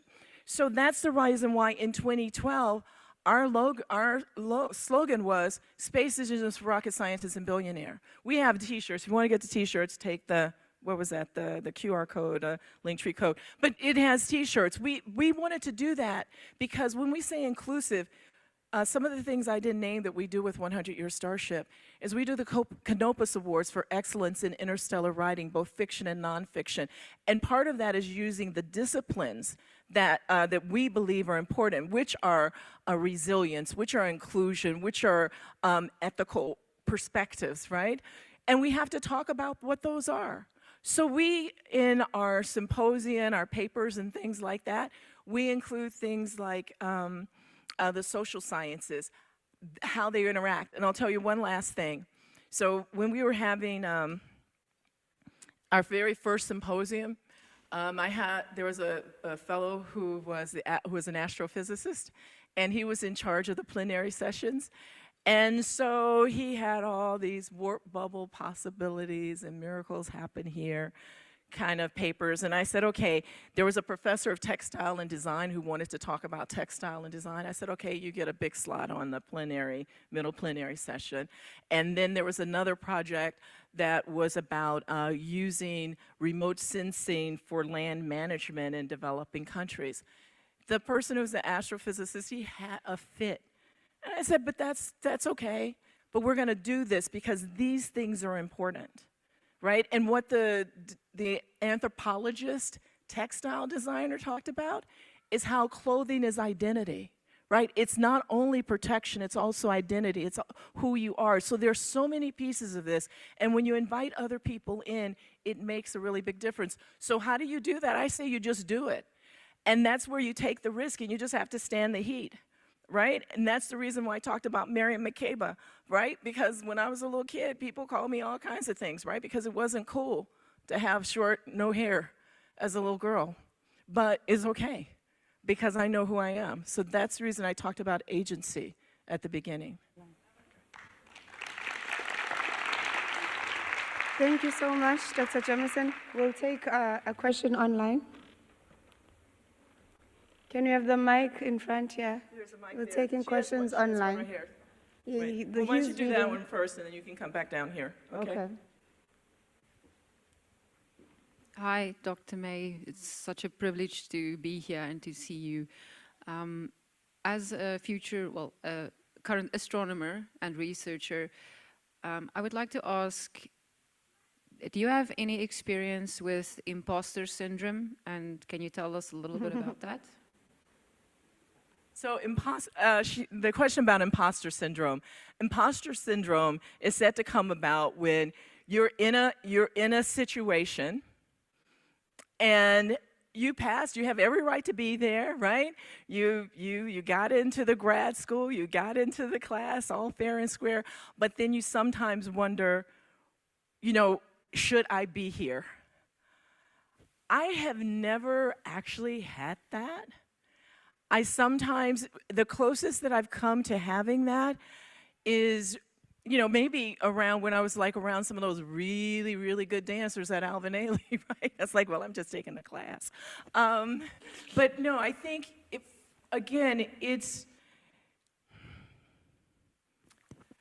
I never had the thing thinking that I was an imposter. Sometimes I've thought, do I belong here? Is this where I want to put my time? Because it's getting to be so much of a drag. The question there was, how much resilience do you have to do something? Like, how much am I willing to go through for this? Is it worth going through that? I think that's the biggest part. Or whether or not, I know in some places, people speak a certain way. So I've worked really hard to get my language free of jargon, because I speak to so many audiences, but sometimes people connect your ability to use jargon as clarity and whether or not you have depth in knowledge in the field. So sometimes I thought, you know what, I really don't feel like this right now, and hearing this language, should I be here because I don't talk that speak, right? But you have to let it go. So those have been more of my experiences than anything else. I've never experienced it in science programs. When I first went to college at Stanford, I went to college when I was 16, and I'd done really well on all the national tests and things. I'd gone to an integrated high school in Chicago. I was really outgoing. I'd done a lot of things. But I had one class where the professor acted like I didn't belong. And sometimes he would tell me that was a silly question, and then a young white male on the other side would ask the same question and said, well, that's an astute observation. And so I felt really bad, and so I was one of those people who sat up front row, I was one of those, right? And so I gradually went to the back, but I didn't leave. And the reason I didn't leave is because I knew I belonged there, and I knew I had the right and the credibility, and I had teachers of all color and gender who had helped me understand that before I ever got there. And it wasn't imposter syndrome, it's just, wow, I've never been treated like that before. Okay, thank you so much, Dr. Jemison. We'll take one last question online, and then I'm so sorry, guys, we have to close. Okay, yes, hello. So this question is from our online audience on YouTube. It's from Daniel Browd and his two 8-year-old sons. They say they are huge fans of yours. You're one of their heroes. So Lumuka asks if you were ever scared when you went into space. And Modlatso wants to know if asteroids ever bumped into you while you were up there. Okay, the fact that I'm here tells you asteroids did not bump into me when I was up there. So the whole mission with going into space, you're sitting on tons and tons of high explosives.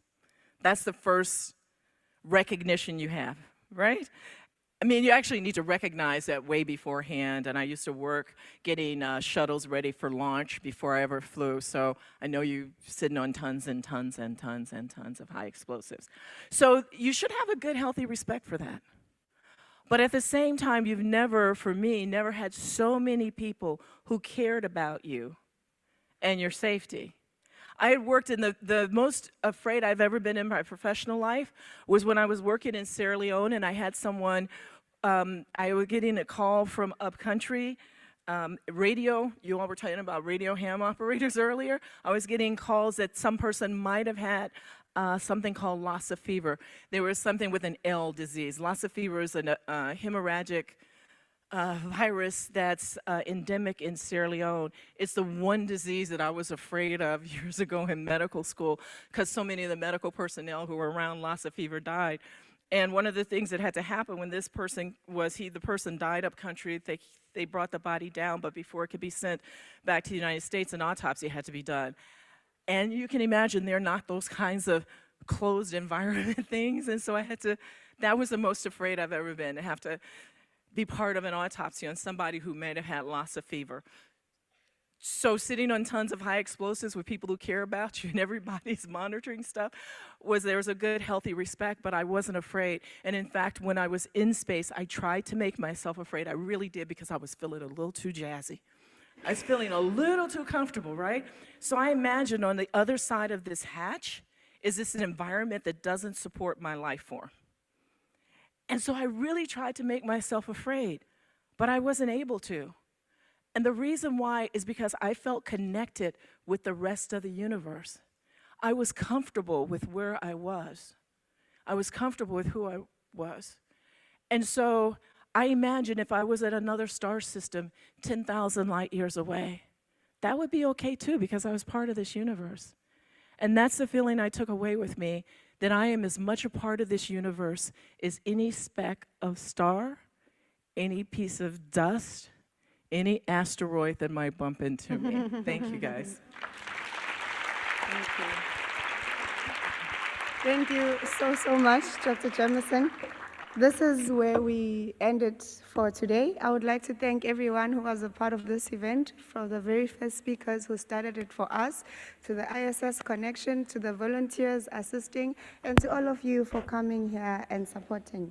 I hope you enjoyed yourself. And a special shout out to Dr. Sayan, who, like, how lucky are we? 2 astronauts in one room, one day. Thank you so much, everyone. Enjoy the rest of your day, and happy Women's Day.